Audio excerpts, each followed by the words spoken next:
time, and so yeah, it was devastating. And when I got to Venezuela, it was like I was an immigrant in my own country, kind of a thing. And but it's very educational. I mean, I think it was more educational than going to college. Certainly, I mean, I got to see a part of the world, and I got to see circumstances that were otherwise I would never even have dreamed of. You know, I saw the worst kind of poverty you could ever imagine, in contrast to the largest amount of wealth accumulation you could ever imagine, all in one place. And I will dabble in both circles. You know, I had a foot in each side, because, you know, I was educated, so it was easy for me to get a job. I was bilingual. You know, it was easy to run with that crowd. And then I had friends that were from my childhood when I went to elementary school there, and they were all rich kids and so on and so forth. And they had, you know, these lavish lifestyles with driving, you know, Hummers or... This is in Venezuela? In Venezuela, yeah. Okay. Or living in, like, crazy apartment buildings, 2-story apartment buildings, and so on. And then I would go to work. I was working there as I was teaching English. And, you know, you see people from all walks of life there, people who are really poor, people who are, you know, fairly whatever. And I walked to work every day, and I would have to go through the slums. I have to commute, do the whole thing. And then I would call up some of these guys that I went to school with, and they were just living in a whole nother reality. You know, it's insane. A whole other reality, like they were very poor, like they were really rich, very, very rich. Wealthy. I mean, it's like somebody here, like in our level, like a middle class American person, is just foreign to them, because it's like you can't understand that the people there that are really wealthy are just extremely wealthy. Like, I remember I went to this party. Yachts and shit. Yeah. I went to a party one time, and it was in this fancy part of town. It's called La Lagunita. You can look it up. It's like where all the, like, ritzy, you know, Venezuelan people live, you know. And I went to a party, and this house looks like a marble, like, you know, it has, like, the Ionic columns in the front. It's got, you know, it's all decked out, and then you walk in, and it's got an indoor pool, and it's got a grass maze or whatever, and a water mirror. I mean, it looks like you're in Versailles or whatever. Mm-hmm. And it's like, it's just hard to, like, witness that and think to yourself, like, there's something seriously wrong here. Something seriously does not make any sense in this country, or in the world for that matter, you know? Because there's people that are that wealthy to that extreme, and then there's so many people also who are so poor. Very poor. I mean, you know? I'm sure you're familiar. I mean, you've probably been to Mexico or somewhere. Yeah, and you know how it is, man. It's like, it's not like being poor here in the States is a different reality. I mean, here, being poor means, you know, maybe you live in a government condo, and maybe you eat, you know, spaghetti a lot or whatever, but being poor over there means not having clean water, means living in a house made of zinc plates, you know, and like if you have brick, then you're pretty much like your status just went up, you know what I mean? Like, wow. So you can imagine, you know. Yeah. And they're all in the mountains as well, so that's even adds a whole nother level of kind of bizarreness, because those mountains, you know, when it rains, it all kind of slides, so a lot of people do get hurt. It's not very safe. And mudslides, yeah, exactly. Those things are brutal, man. Very brutal. I've seen some footage of them, and just like people just get buried in mud. Oh yeah, completely buried in. That's it. It's over for them. Yeah, exactly. But you know, you ever thought about that? Like what it would be like to die in mud? It's like, I don't mean to be. You know, it's my dark side there. Yeah, but I was like, just like dying in mud. You know, I've definitely thought about that. I definitely thought about dying drowning, or I think it's always a tie for me between dying, being drowned, or buried alive, or maybe being burnt alive. Yeah, I don't know what would be worse. Maybe they both suck. Yeah, definitely. I actually, especially if they burn you first. And then before you die, they drown your ass. So, I was speaking of drowning. I recently I was checking out this documentary on Albert Einstein, and one of his friends is the guy who invented the chlorine gas that they used in World War I. and they were explaining how it worked, and apparently this gas, like, it would infect your lungs, and you would basically drown because the chlorine would fill up your lungs, and you would just... So that seems like a pretty gnarly, terrible way to die. Yeah. Have you listened to Dan Carlin's his World War I episodes? No, like, but I should. I would love to listen to that. Well, he's doing a series right now. He just released the last one. It's a 6-part series, and every part is like 3 hours, 4 hours long. Wow. So it's like that's like 24 hours worth of podcasting on one topic, you know. And he talks about that quite a bit in one of the episodes. He gets into the gas, and I had no idea how the gas affected people. I had no idea how much of the war. I had no idea about a lot of things about World War One. World War One. I didn't even know it was important. Oh, dude! If you know, that's kind of embarrassing. Maybe now that I know how important it is, you know. But well, it shouldn't be embarrassing. I just feel like the reason I feel that way is because nobody ever talks about World War One. Everybody talks about World War Two. Yeah. Because Nazis and Jews and the Holocaust. Because it's like a cute story, you know. It's like, and I need to be careful with what I say. I don't mean it like that. I don't mean it's a cute story. I just mean it's a narrative that people can follow. Here come the comments. Right, exactly. It's like, here comes the hate. I mean, yeah, I'm not an anti-Semite. Don't worry. I know my last name is Gruber. I'm not. But anyway, the thing about World War II is that it's got a nice narrative that you can follow. It's got, you know, villains. It's got personalities, so on and so forth. World War I is just such a messy ordeal, and it's much more nuanced, and it's more about what every war is basically fought about, which is, and I don't buy this idea that wars are fought over ideology. That is complete nonsense. Every war that has ever been fought since the dawn of man, in my humble opinion, it's been over resources. Mm-hmm. It's never been over anything other than resources and land. I mean, the ideology is how you convince people to do these things. But and as far as World War I and World War II, I think they're similar in that they're both basically a reaction to the 20th century and that we're beginning to become a globalized civilization. And, you know, both world wars were set in, you know, from what my understanding is like, nationalism versus globalization. You know, like there's the people in this world who believe that you have to be able to fend for yourself and you need to accumulate your resources and you need to be able to feed your own people. But then, you know, in comes America, in comes, you know, the communication era, in comes the Industrial Revolution. It's like, no, we now are a people as a globalized community. Mm. And that to me is basically the basic ideological basis on which both World War I and World War II were fought over. Especially World War II is more clear-cut to me because it's so much about nationalism. I mean... World War II is, yeah. Yeah, all about nationalism and then the global powers trying to suppress that nationalism and make and incorporate them into the global stage or whatever it is. But anyway. You mean incorporate other countries onto their global stage, like their production of it? Right. I mean, exactly. In my view, the Allies. Now we're shifting over to World War II. So that's fine. Yeah, the Allies. The idea is that we make this community of rational characters, and we all trade and we all develop together and we exchange information. But from the Japanese, they were like, well, we have limited resources. We have this tiny little island. Our only option is to expand and feed our own people. And same thing with the Nazis. Well, you know, we were in the shitter. You know, after World War I, we were not able to sustain ourselves. And then they picked a scapegoat, in this case, the Jews, you know, in that case, the Jews, and went with it. But the idea was national German pride. We can take care of ourselves. If we just take over enough resources and conquer enough land, Germany can be a great nation. Mm-hmm. Not any interest in being part of this globalized vision of the West or whatever it is. So, I don't know.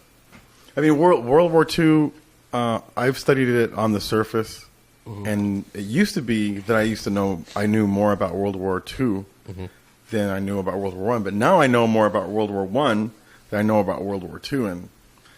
And from what I do know about World War I can't really tell you. I don't know why that war was being fought. Mm-hmm. I can explain to you the dominoes and how they happened, and Franz Ferdinand and Lusitania, singing to the Lusitania. Well, that was later on, like with America's phase. involvement. Yeah, Yeah, and that was way later on. And but if you really were to ask, if you were to stop and ask a general, why are you fighting this war? Well, because we need to take that hill. Like, because we need to take this territory. Okay, for what? You know? right. Because it's resources, man. It's well, no, bro. Like, not even. No, people died over acres of land. Okay, hundreds of thousands of people have died over acres of land that were useless. That's outlandish. They were now shelled. Those acres of land were now shelled to oblivion. The forest, any forest on them was completely gone. I mean, completely gone. There was just like sticks sticking out of the ground and mud. And the ground was poisoned with all the different metals and the gases and the dead bodies. I guess maybe that's fertilizer. But yeah, I mean, the resources situation, I don't see it. I don't see it. I see a territorial battle. Right. But that in itself is kind of an abstract thing to fight for. Right. Territory. Do you think maybe World War one of the things about it was that, well, now we have all this technology, all this weaponry. We need to test it out and see how it does. I mean, World War One is the first war to employ, tanks and all those things. So it's like maybe it was just a twisted human experiment, of some sort. Yeah. I'll tell you, man. That Dan Carlin podcast, you got to check it out because I'm excited because it's so in depth. And like another thing that I didn't know was anything having to do with that was the first war where tanks were employed in heavy artillery and airplanes. Right, airplanes, yeah, to a minimum, yeah, yeah, because they were the double wing airplanes. Baron. Yeah, that kind of nonsense, and during that war, that's when people started that they were learning what they were doing as they were going, and they came up with these technologies out of necessities for solving problems on the battlefield. And that was so I didn't know that. So it was the first war to use those technologies, right? But they did it as improvisation, right? And then World War II was the accumulation of everything that they learned, like very greased, very gelled. Right. They had a certain way of doing things, and they would send out artillery fire ahead of them, and the soldiers would stormtroop. Did I say that right? Stormtrooped. Storm. Right. Yeah. Yeah, that's what they called them, stormtroopers. Right. And so they would send out a bunch of artillery fire, and then the soldiers would do that, and all kinds of, and they would send out the tanks first. They learned all this stuff after millions and millions of people died. Yeah. I mean, it was like too late. It was like towards the end of the war, they had all that figured out. It was too late. There's also one thing that's important to note that I always kind of find comical. It's you have a war, right, of that magnitude, and then you have the victors, and you have the losers, right, for lack of a better word. And it's always followed, at least in those two circumstances, from what I've observed, it's been followed by a period of economic growth by the victors. Unlike before like after World War I, you had the Roaring '20s in the United States, a period of immense financial excess, and then of course, as a direct result of that, you had the Depression. And then you have World War II, and directly after World War II, you have the baby boomers. You have the 1950s. You have the Great American Golden Age. So those smiles. Exactly. So it just and then we had the Cold War, but that's a whole different thing. But it just seems to me like a lot of the people that were architecting these wars were, we can make money by winning wars. Dude, the United States in World War I was banking. Oh, yeah. Way before they got involved. They got involved all the way towards the end. Right. And the United States went in there way at the end of the war. Okay. And they went in there all gung-ho and ready to just like kick some ass. Yeah. And they got their ass whooped. They fought bravely, Right. Fought very bravely. There's accounts on all sides and how like suicidal they were even. Damn. Like just like that's going into it. But they found out that how the way that World War I worked, they were just running into a meat grinder. But all the British and the French and the Germans, they already knew this. They had different ways of doing things. And here come the Americans to the Wild West mentality kind of Right, exactly. charge, Not gonna work. No. So they learned really quick. They learned very quickly, like when they lost like 10,000 men in like 6 hours. Wow. Or 14,000 men in six, and just in hours like that, and it kept happening and kept happening. Yeah. Man, World War I is an immense topic. You think about the millions and millions and millions of people that were involved in that war, and the millions of journals, and the millions of battles that were going on. People just talk about this battle or that battle. There was battles going on through miles and miles of fronts. In Africa, even extended down there. India, everywhere. Yeah, and everybody was involved. Yeah. And that's the most insane. Do you think maybe the end of colonialism played a big factor in World War One?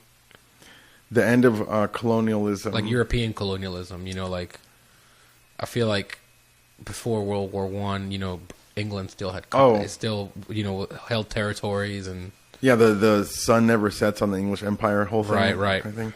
Yeah, I mean, it's just I think colonialism just shifted hands. It came over to us. Now we're the we're the colonialists now. Yeah, we're the conquerors.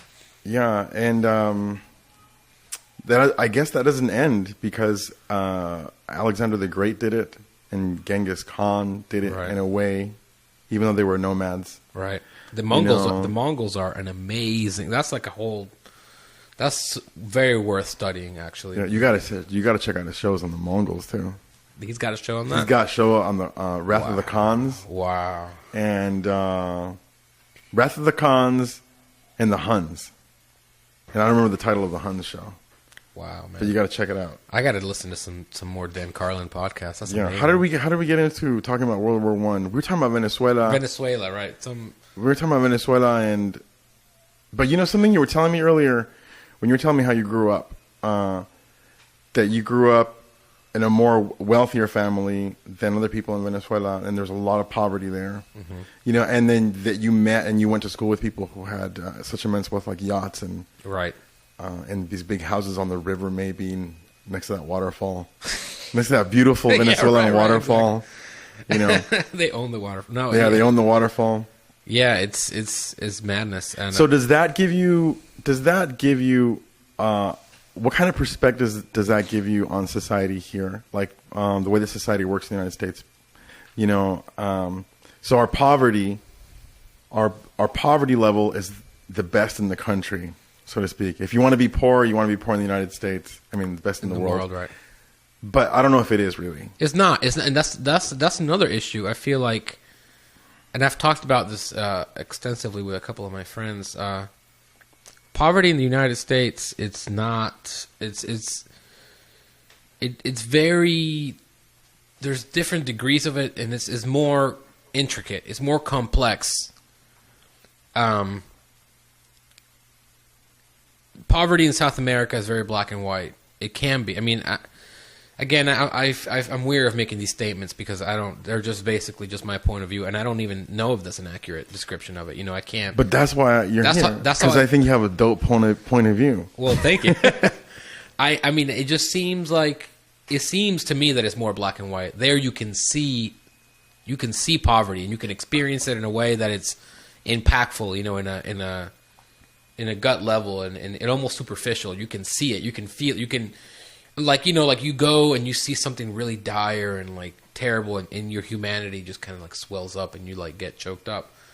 In the United States, poverty ranges from like shacks in Mississippi, like that are like insane, like third world rural type, to like Detroit, which is like the zombie apocalypse took over and wiped everything out, to like Atlanta and the hood, to Compton, So it's, or, to a trailer park. Holy shit, how can we forget that? To trailer parks. So it's like, it's very complicated. It's in the. But people are not starving to death here. They're not. That's the thing. People are hungry, and kids go to bed hungry here.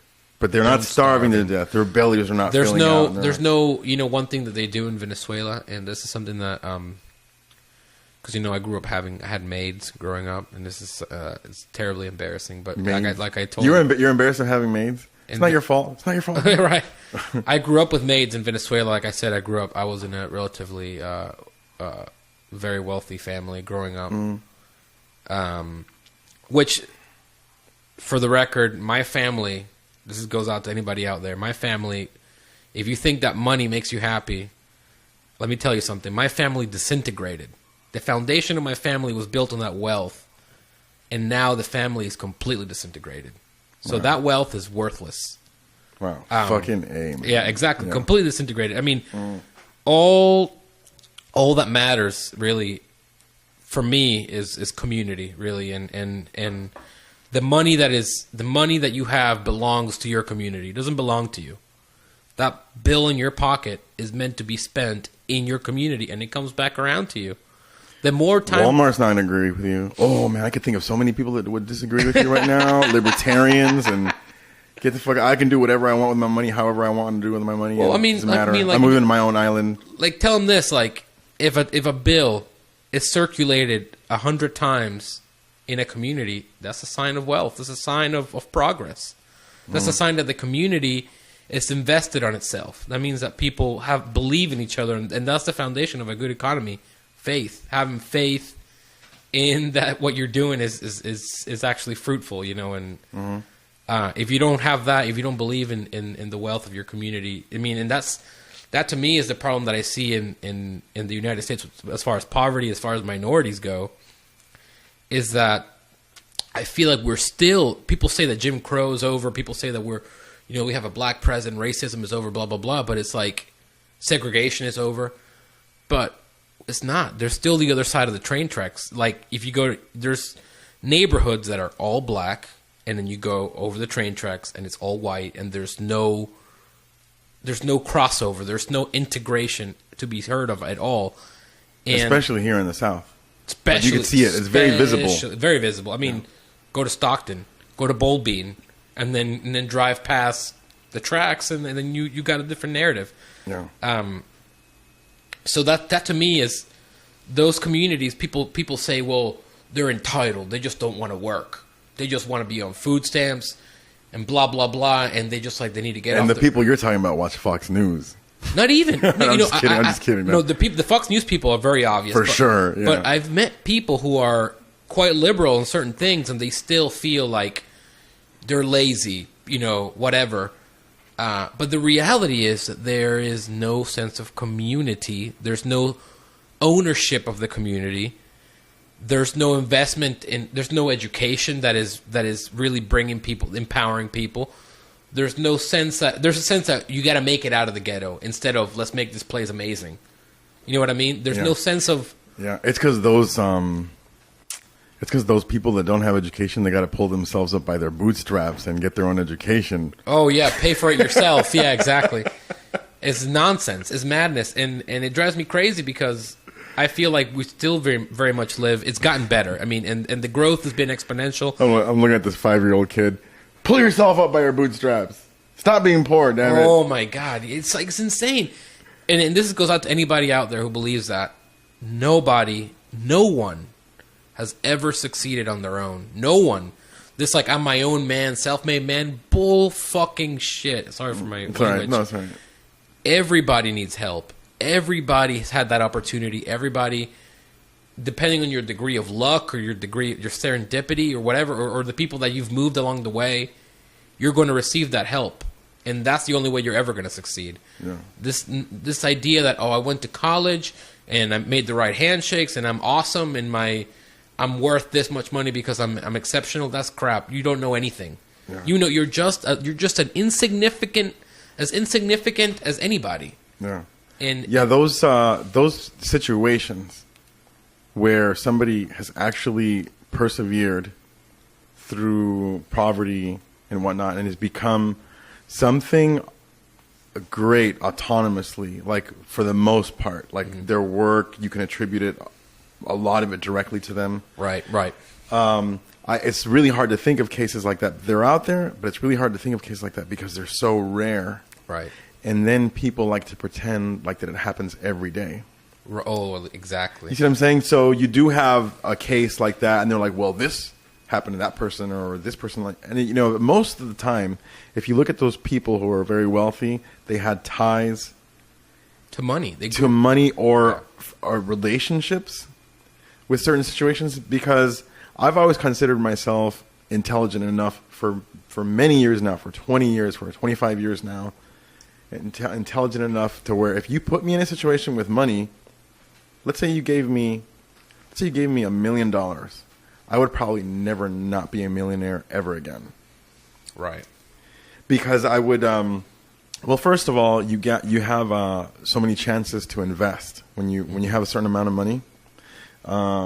You can try this project and fail, and you can try another project and fail, and you can try another project and it hits. Right. And there you are. Exactly. You know, but when you don't have that money, you have one shot. Exactly.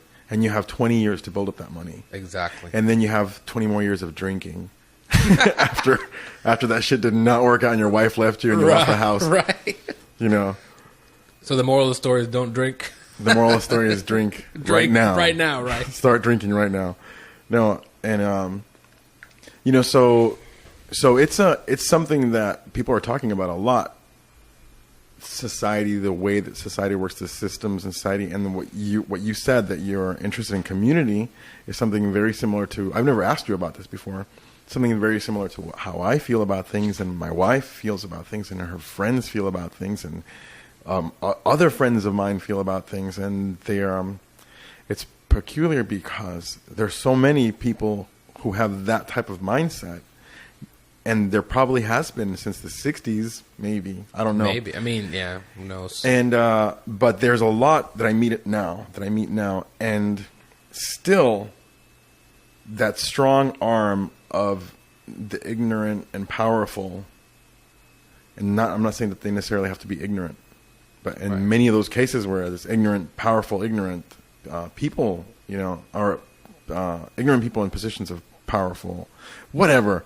Well, I'll tell. I can't say it. I'll tell you what. Like, I believe, and this is my optimism speaking. I believe that the system, and let's call this elite the system, or whatever it is. It's crawling for its life. It's not going to be around much longer because the internet has democratized so many things. That's a very un-American thing for you to say there, Andre. Well, America doesn't even exist. America is just an idea that you came up with and that you believe to be real, but in reality, it's just not real. So let me ask you, do you talk about these kinds of things with your friends?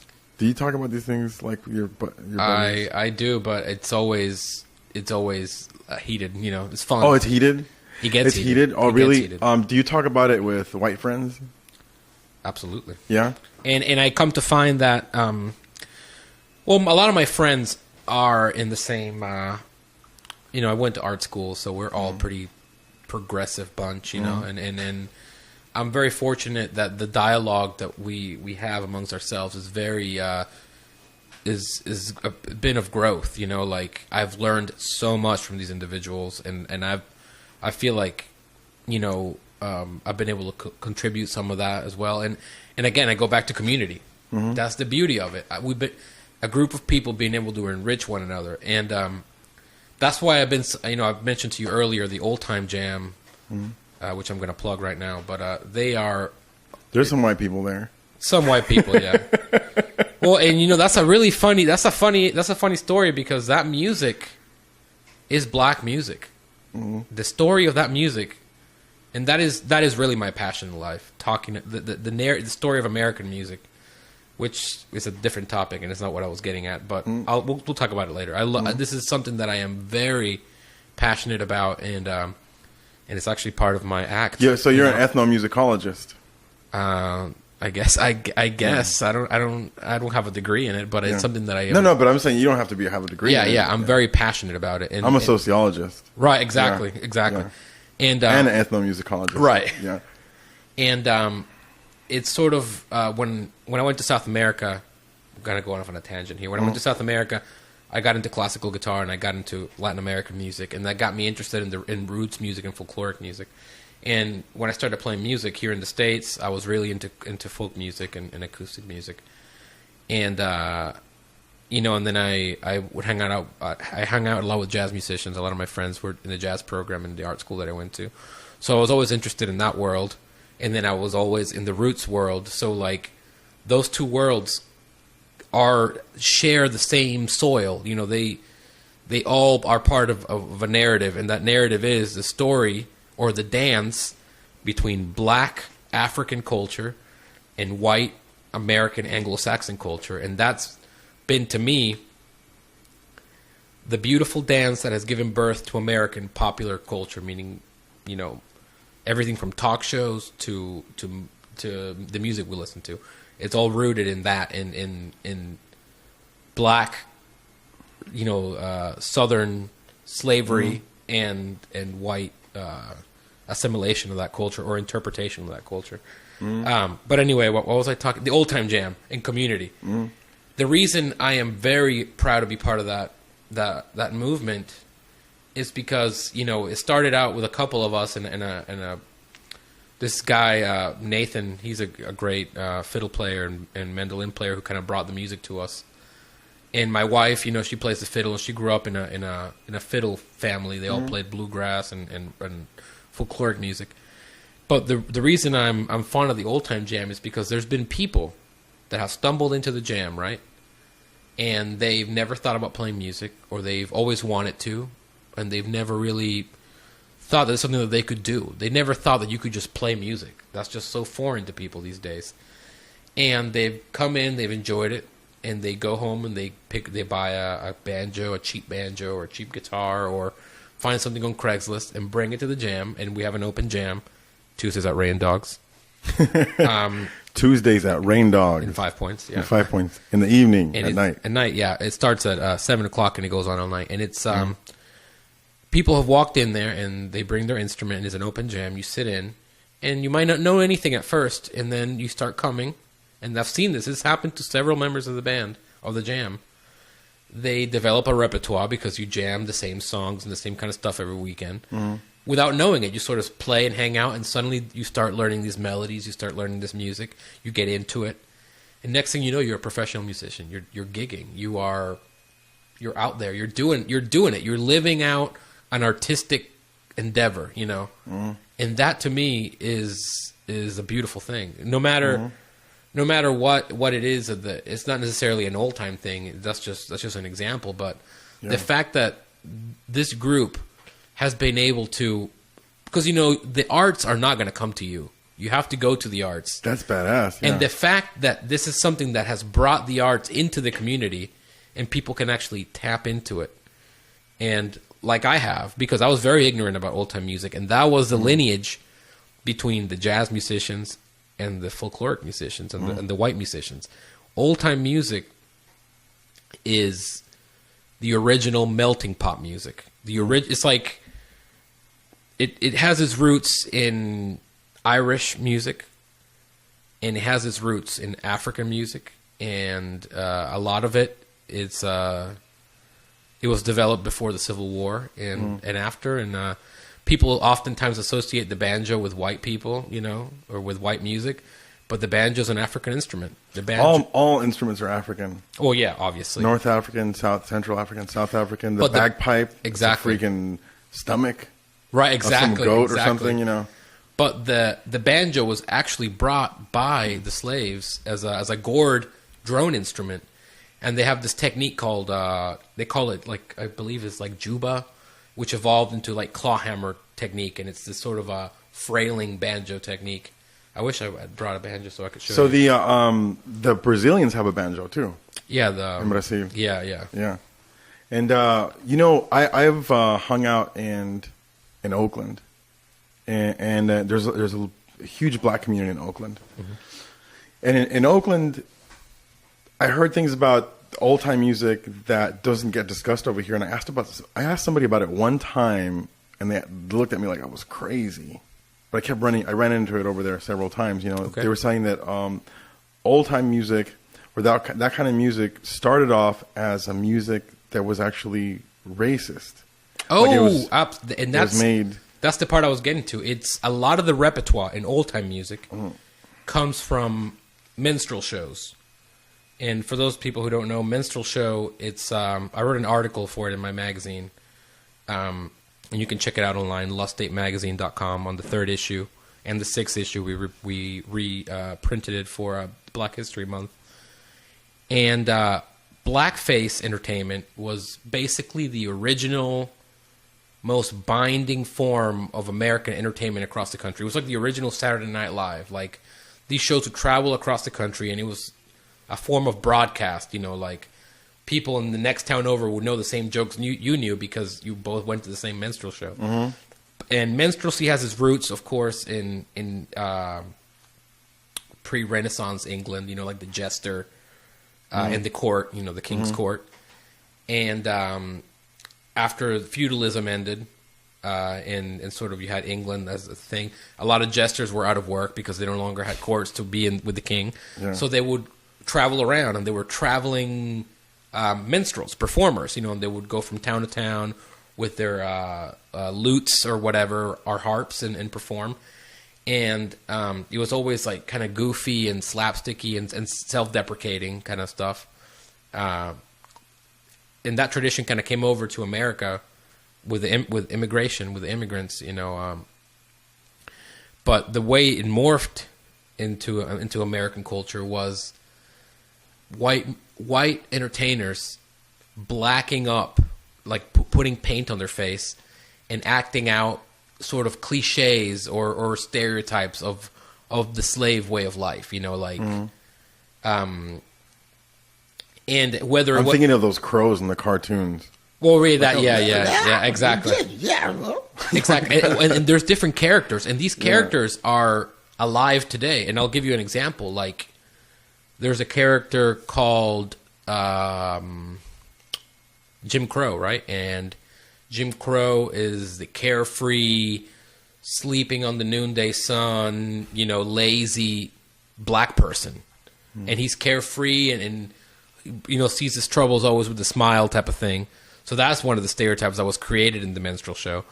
The other one that's really famous is what is it? The Uncle Tom. You know, obviously he's like the you know, the black guy that works in the slave house, and he panders to the white man, and is always very like apologetic, and he's very submissive. Mm-hmm. And so that's another stereotype that was created in the blackface era.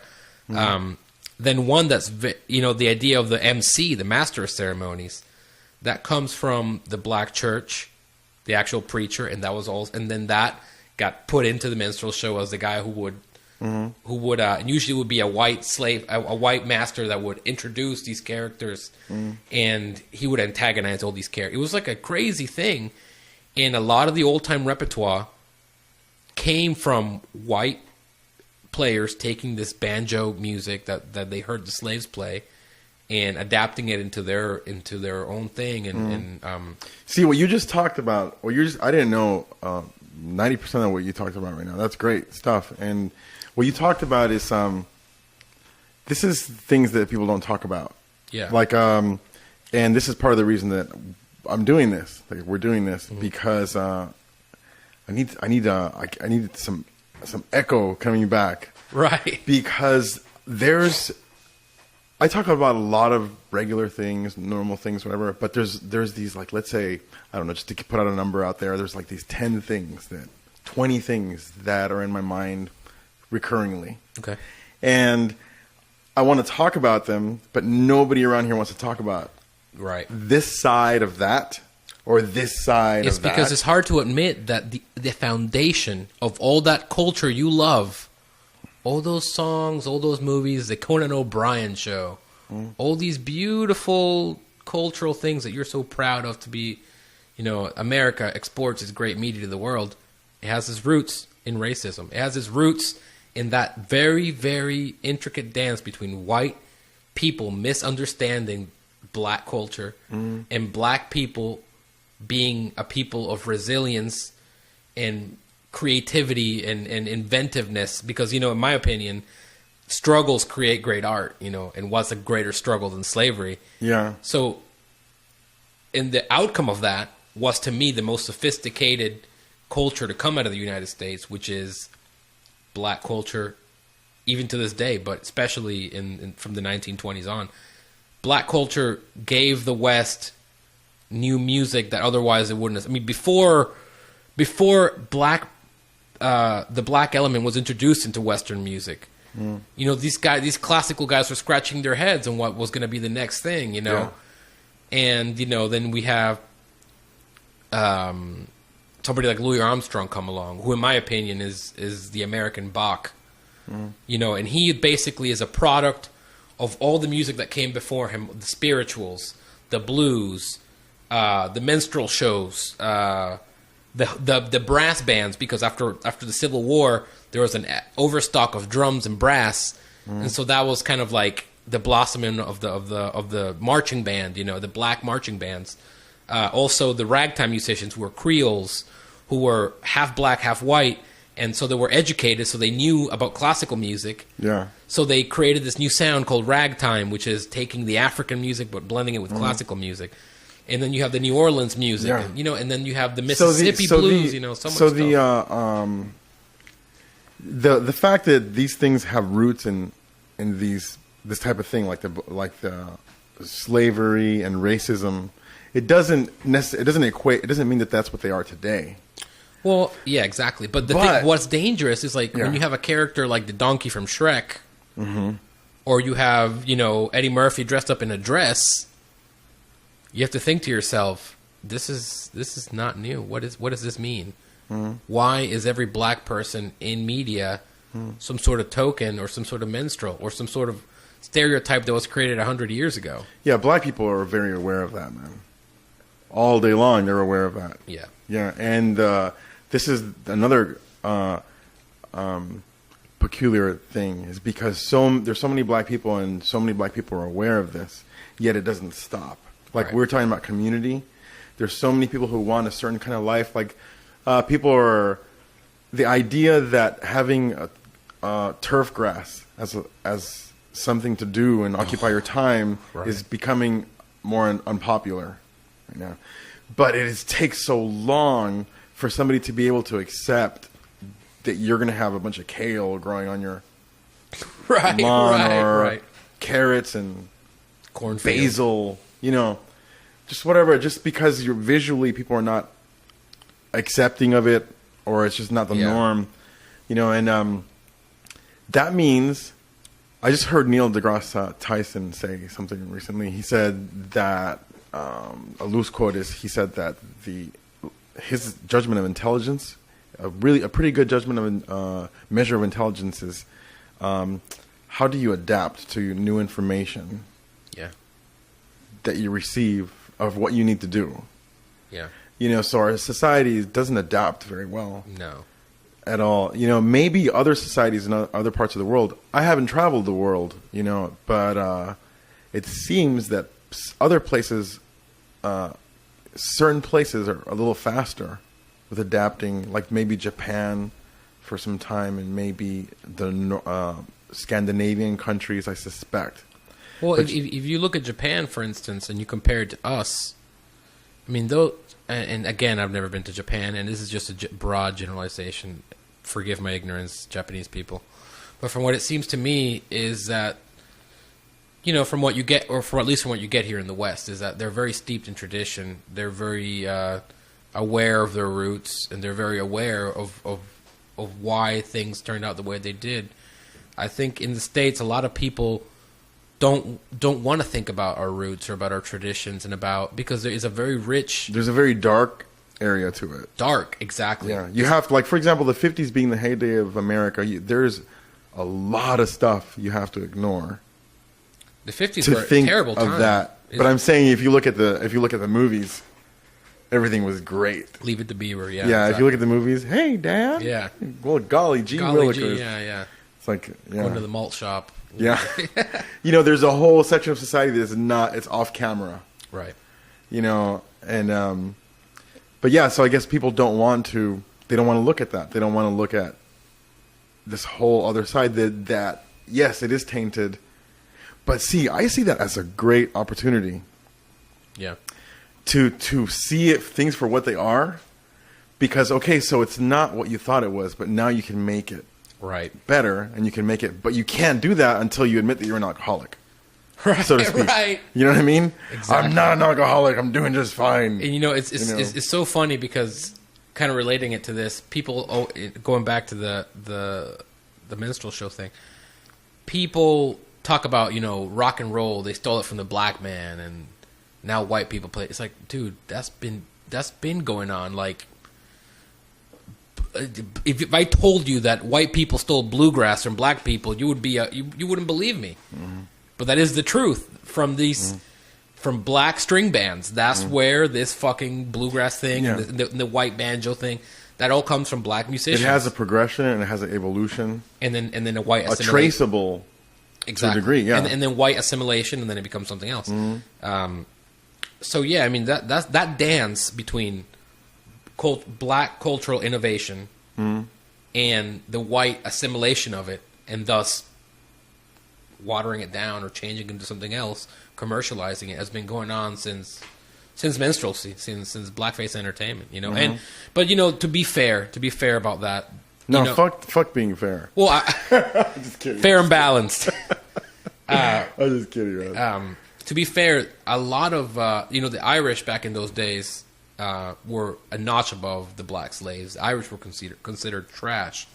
Yeah, I heard about this. Yeah. So a lot of the very first minstrel show performers were Irish guys that were hanging out with the blacks because they were in a similar part of the pyramid, of the social pyramid.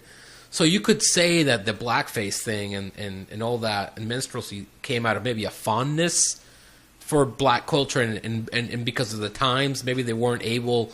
That's the only way they could express their fondness, but was through mockery and disgusting stereotypes.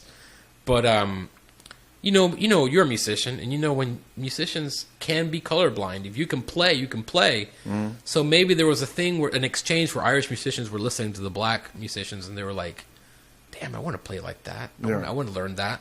And then the black musicians were like, well, I want to learn that. And then there we go, this beautiful behind-the-scenes thing was being woven that evolved into... Yeah, if you look at historic photographs, if you look at pictures in the United States from American history, you'll see that... I noticed that even when I was a kid, you'll see that the color barrier for musicians was never really there. Yeah. Meaning that you could have a very racist time. It was a very racist time in the 30s. Yeah. And then you look at a picture of a jazz club, or did jazz even exist then? But you look at a picture of a club, and there's musicians, black and white musicians playing with each other. Well, that was a struggle in and of itself. I mean, like in the 20s, for instance, two of my favorite guitarists, Lonnie Johnson and Eddie Lang, they recorded together. Mm. But Eddie Lang had to record under a pseudonym because there was a thing called Race Records, which was black record labels. So you can only perform with black musicians if you're white, if you had adopted a pseudonym. Mm. So I mean, there was what a crazy place this is, and people ignore it. We pretend like we're so progressive when we've always been that way. Like we hatched exactly. Well, like we hatched exceptionally. Exactly. But it's not like that at all. And it's been a fight, and it was a fight for a lot of great, like Benny Goodman. He was one of those guys that was fought for integrated bands, because really what you had when the jazz band kind of first started out in the 1920s, the original jazz bands, there were white bands and there were black bands. The white bands were like Paul Whiteman and the original Dixieland Jazz Band. Black bands, you had guys like Fletcher Henderson and Big Spider. Well, Big Spider Vic was white, and Buddy Bolden, whatever, and then Louis Armstrong Hot Five and all that. There was a black sound and a white sound. And then the swing era, which is in the 1930s during the Depression, you had guys like Benny Goodman who were fighting to integrate black musicians and white musicians, and it finally came into being in the 1930s. So that's a beautiful thing. But that I agree with you. Musicians tend to be more colorblind because you have a common. You see yourself as an equal in the eyes of somebody else who maybe doesn't look like you through this like abstract thing that you're both invested Man, in. most of the time, if you meet a good musician, you're going to get along with a dude. Exactly. Because I think it's because musicians and artists in general tend to have something about them that makes them, like playing an instrument, you have to take a lot of time for introspection. Exactly. And you're meditating is what you're doing. And when you're doing art, you're meditating and you're really looking at yourself and the world. And that's what it is, man. Most of the time when I meet a musician, a good musician, they're always a deep guy or girl. They're always deep somehow. Yeah. You know, I'm like, oh, they're always interesting in their own way. Yeah. And they really thought about this or that. Yeah. You know, and I love it. I love musicians. I love them, man. It's like, it's because you can't run away from your feelings when you're an artist, because your feelings are the fuel to what you do for a living. yeah. Your emotions are, and that's one of that. Yeah, that's dope too, man. There's something else that you said that was dope, which is that you can't, the art's not going to come to you. Exactly. You have to go to the art. Exactly. Yeah, that's good. And with being an artist, I think everybody's an artist when they're born. I think everybody has that ability within them, but I think some of us, oh man, here I'm going to sound like a smug asshole, but I think a lot of people who have the opportunity of developing as artists have a greater ability of being a happy and well-rounded person, because our society tries to suppress your emotions. They try to, you know, whether it's like you're on a prescription drug, or whether you're hooked on the next TV show, or whether, you know, you want to drink a pack of Budweiser to escape from your problems. But when you're an artist, like, okay, let me put it this way. I recently did this thing at the Comer where I was painting live for kids, and one of my mentors was there, and I had a chance to speak to him. He's the printmaking professor at Douglas Anderson. Because you're a visual artist too. Right, visual arts is my. Not only are you a musician and an ethnomusicologist, but you're a visual artist too. I think it's dope, man. Anyway, I don't mean to interrupt you. But visual arts is I've been drawing and painting since I was 4 years old. So that's been I am much more eloquent with visual arts than You're I am. teaching kids at the Comer Well, with those skills. yeah, I mean, I wasn't really teaching. I was much showing them what I did, and they were walking by, looking at the garden, and it's kind of a beautiful environment. And I saw my mentor there, one of my mentors, and I told him, like, you know, what you gave me was not an ability to become to draw better, or to. What you gave me was a vision for the world. You gave me a way.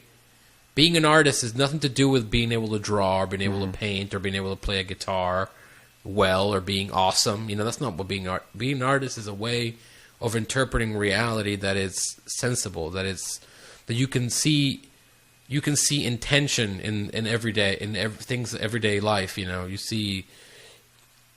you walk down the street and you see a narrative. You see possibilities.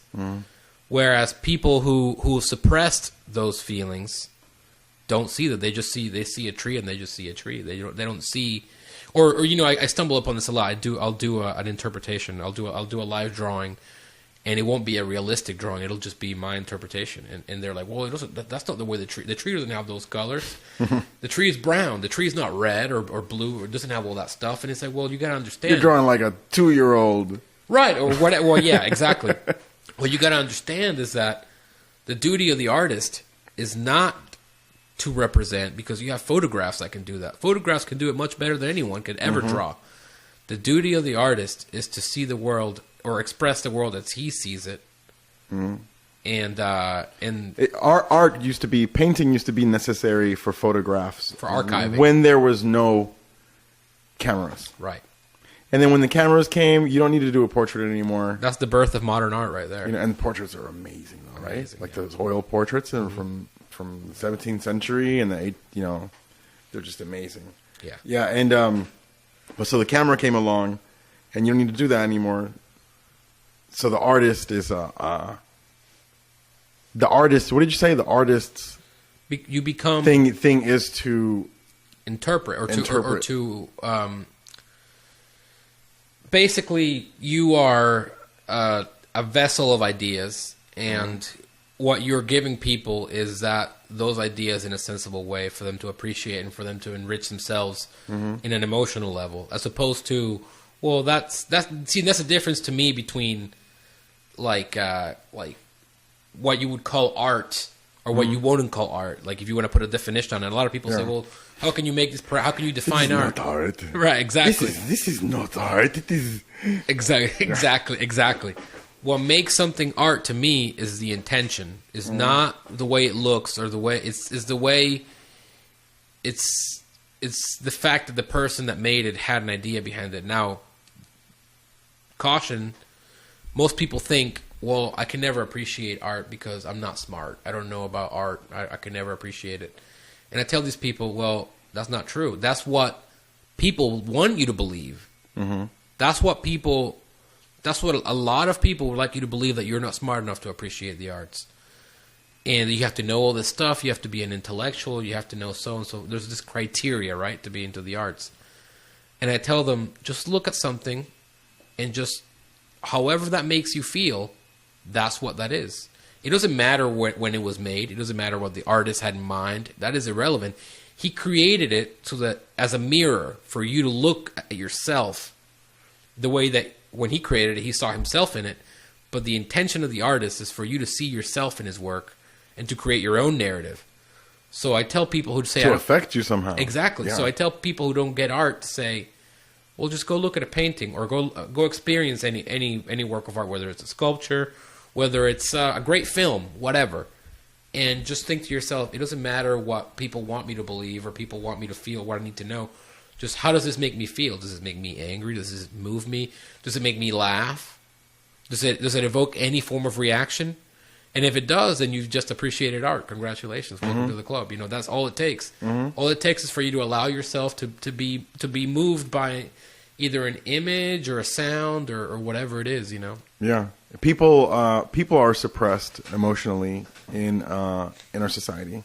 You're not allowed to feel anything at work. You're not allowed to feel very much. You're not allowed to feel a very, very big spectrum about very much anything, you know. Yeah. So that's why people love artists. That's why people love musicians, because people, you know, I've said it many times, but musicians and artists make people feel things. Yeah. That's our job. Yeah, and we give. I mean, again, I'm gonna sound like George Clooney here, being a smug, but I feel like my job, the way I describe my job title, is that, you know, when that doctor or that lawyer or that very important person gets off work, and he doesn't know what to do with himself, he's eaten, he took a shit, he's good to go. What does he do? He puts on the TV and he looks at some art. Exactly. Yeah. Your duty is to give meaning.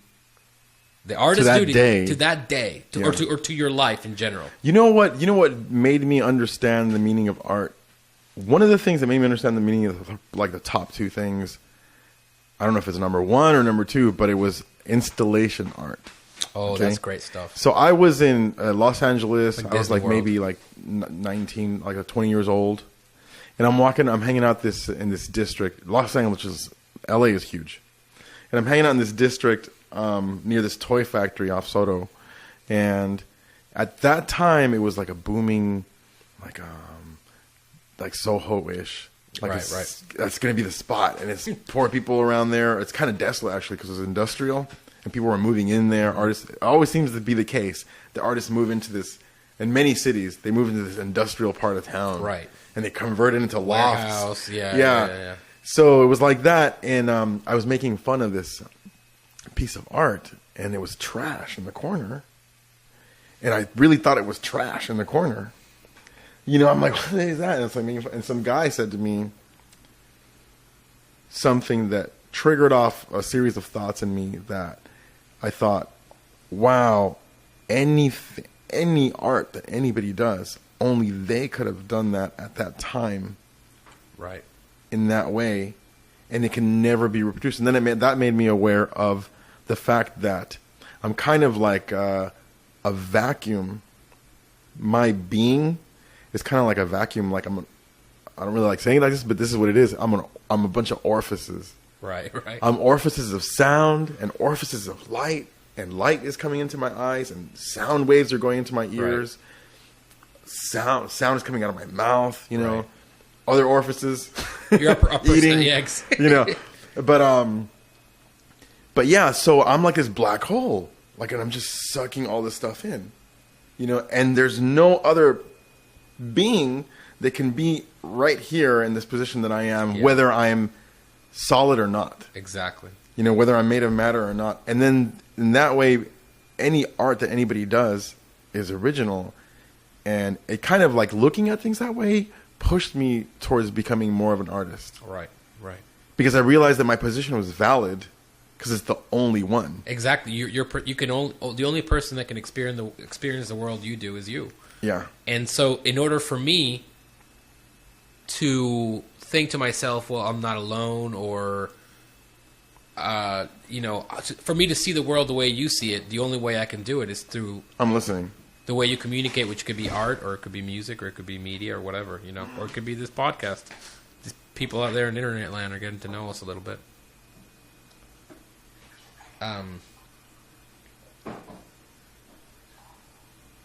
You know, that's kind of why I hate going to Walmart, because I feel like Sorry, I'm going to get some water. Oh yeah, thank you so much. That's kind of why I hate going to Walmart, and why I don't go there is because, not necessarily because I disagree with them ideologically, which I definitely do, but I hate the amount of input. I hate, like, the bombardment. You know, I used to work in advertisement. I used to do storyboarding for commercials. I used to design, you know, logos and whatevers. And I know what goes into that. I know how that machine works. And every time Walmart and the marketing and well, just the marketing in general. When you go to Walmart, it's just all these brands, all this eye-popping propaganda, or like all this thing being shot at you. You know, and you're just like, you feel vulnerable. You're like, you start thinking things that you otherwise would have never thought. Like, I'm going to buy. That's the point. Exactly. Yeah. And it's creepy. It's mind control. It's weird that we've spent, as a society, as a culture, so much time and energy into tricking the fuck out of other people.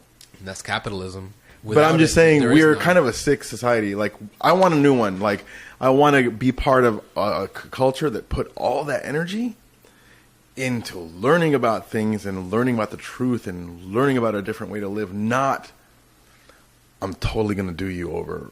I'm totally going to, like, get as much money out of your pocket. Right? Like, and then that's a good segue, because I'm pretty much, all my friends will tell you, I'm pretty militant when it comes to the subject of capitalism. Mm-hmm. I believe it pins people against one another. I believe it stifles progress. I believe it's invasive and imperialistic. I believe it's not the best way to get things done, and it served its purpose in the 20th century, but now we're in the 21st century, and we need something new. We need, you know, I'll put it this way. Here's a fine example how capitalism is stifling the 21st century. It's stifling us as a people to move forward. The premise of capitalism is to make profit. Now, to make profit, you need to sell something for more than its actual worth. That in and of itself is a form of trickery, is a form of dishonest engagement. Putting that aside, look at the energy crisis we have right now. It is not a profitable endeavor to create free renewable energy. It's just not. The energy industry is probably the richest industry in the world, because obviously we need energy. More energy equals more complexity. We live in a complex world. We need energy. They benefit from the scarcity of fossil fuels. They benefit from the idea that you have to pay a market in order to do the things that you need to do with energy. Renewable, resourceful, free energy is not in the agenda because it's not profitable. Mm-hmm. Now, if something is not profitable, that goes against the tenets of capitalism. So, that's a fine example how it's stifling force. And it's based off of, it has no foresight. It's based off of a short-term gain. It's like this is an older house, but you go to a newer house, there's no foresight in that house. That house, I could punch through that house. Right, exactly. And kick your foot through there. Perfect. You create things. Like mansions. You create things to deteriorate, because if you sell somebody something that's enduring, they're not going to come back to you and do your business. Mm-hmm. Things need you in order to stay in business. And it shows you that they don't give a shit about you. They don't. The people who built it, they're like, we don't really care whether you have a house tomorrow or not. We just want your money. And here's where the real danger is. I mean, I can't. I'll put it this way: I feel like I can't trust my doctor. I can't trust my dentist. I can't trust any of these things because they see me as a walking wallet. They have no interest in my well-being. All they care about is, are you going to come in for the next consultation? And are you going to give us more money? And here's as much money as you can spend with us. And here, we're cool. We're going to waive all these fees. So let me ask you this. So where I totally dig what you're saying. Yeah. And I agree with it 100%. And we could talk about that, and we can, and we will talk about that more right now. But the question that comes up to me is, one of the questions is how did we get here? How did we get here? If we know this, and there's been intelligent people throughout all history, it's like, why does the pig-headedness always seem to dominate the more peaceful, rational? It's because we're chimpanzees. We are apes. We have an alpha male driven pack. You know, it's about strength. But you don't fall for that. I don't fall for that. Right. I don't give a fuck if somebody's an alpha male. Right. I don't care. Exactly. And it's like, I'll tell you why. It's because that's the beauty of humanity. The fact that we can go against our own nature. Because we are self-aware, we now have a choice. Now you can choose to follow your instincts. Somebody on the internet is going to be like, but if you go against your own nature, isn't that part of nature? That you went against your own nature?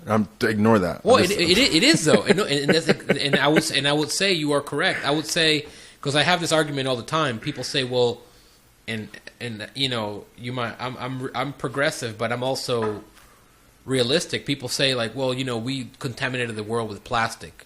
And it's like, would you say to a spider that it's contaminated the world with spider webs? That's just what humans make. We make shitty things that linger forever. Plastic out of our ass like a spider just. Exactly.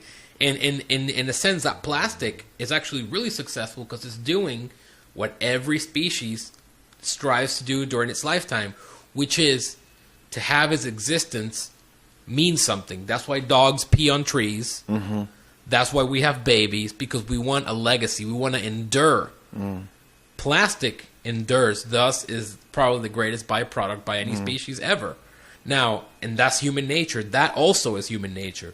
We have evolved past that chimpanzee alpha male thing, but still, it's still there. There's still the urge to dominate. There's still the urge to... You know, that, like, not recognizing it, I think you get, when you reach a certain level of enlightenment, so to speak, you reach a certain level of self-awareness, when you lose that admiration for that alpha system, for that competition, it brings you a lot of trouble in life. It does. The way that things are right now. I agree. It brings me a lot of trouble in social situations throughout my life too, because I can walk into a place and there's like a hierarchy, and the alpha guy or girl, whatever the situation is, they're there, and if it happens to be a situation where I can make out that their alphaness is totally based on clout, I just don't even recognize it.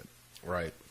And if you don't recognize that about the alpha person, if I just choose to be that person that day, right, everybody right here will like turn against you. They can. There's potentially turning against you. You become antagonized.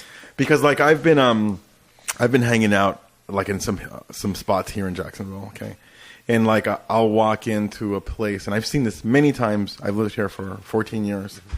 And I've been in a lot of places because I play music a lot of places. Right. But I'll go somewhere and I'll see and I'll say something. Let's say I'm thinking there's one particular situation. I'll pick one. And I'll say something and there's a girl who's kind of new there. And I know several people there. And I say something that she makes her laugh. And she laughs. But then she turns around and looks at the alpha. Right. To see if it's okay for her to laugh. And then if the alpha's not laughing, she turns and composure. Totally changes. Isn't it funny? Isn't it? It's so bizarre that. And I'm like, I just lost so much respect for you right now. I don't even know you. And I'll tell you, that's why I named my magazine Lust Ape. Because originally... And he has a magazine, too. This is Andre. He's dope, man. He's a musician. He's a visual artist. He has a magazine. And he has a great head on his shoulders. Now you know why I asked him on the show. I don't know about that last one. And the way you're thinking about society, man, when you mentioned kids, like it was totally not part of your story, but you mentioned kids, and the way you're thinking about society is when you have kids. If you have kids, you're gonna be in a lot of trouble, bro. I know, and you're gonna love this baby. I can tell. I can just see it in you. You're just gonna be like, you think the world doesn't make sense now? Just wait. Well, you know, I've talked to my wife about it. It's like before we have kids, we gotta acquire a little bit of land. And we gotta like have our own little school, and we gotta. I mean, I don't want to be like that movie, The Village, and I don't want to shelter our kids from civilization. But I feel that me and my wife and my friends, because they're integral to this plan of mine, are more suited to create the kind of person I want to leave in this world when I die. I feel that the values that I've acquired from my friends, because my friends are my family, I'm telling you. These people are the people that I identify with, that I feel I'm a part of this this tribe or whatever. I feel like the ideals that they have taught me and that they have shared with me have made me a better person and have made me more introspective and my ego dissolving and more aware of things that are not superficial or whatever.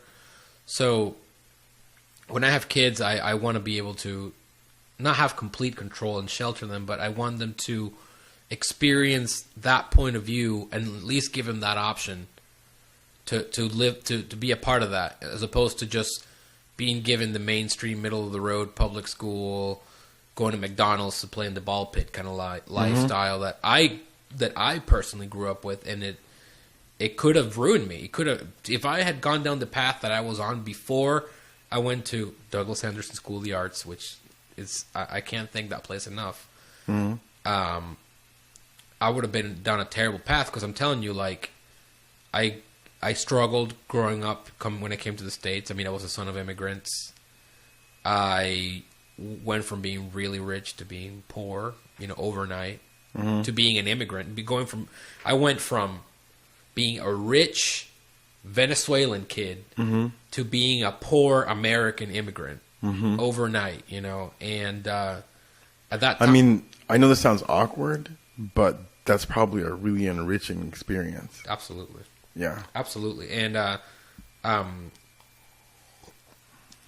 buried myself in comic books. In that time, I was obsessed with comic books, and it was just like my life. I was, like I told you, I was drawing since I was like 4 years old. So that was like heaven, I was like, these characters became like my life, and I would draw them in every position possible, and I would create my own stories, and I had sagas, like whatever, and I buried myself in this fiction.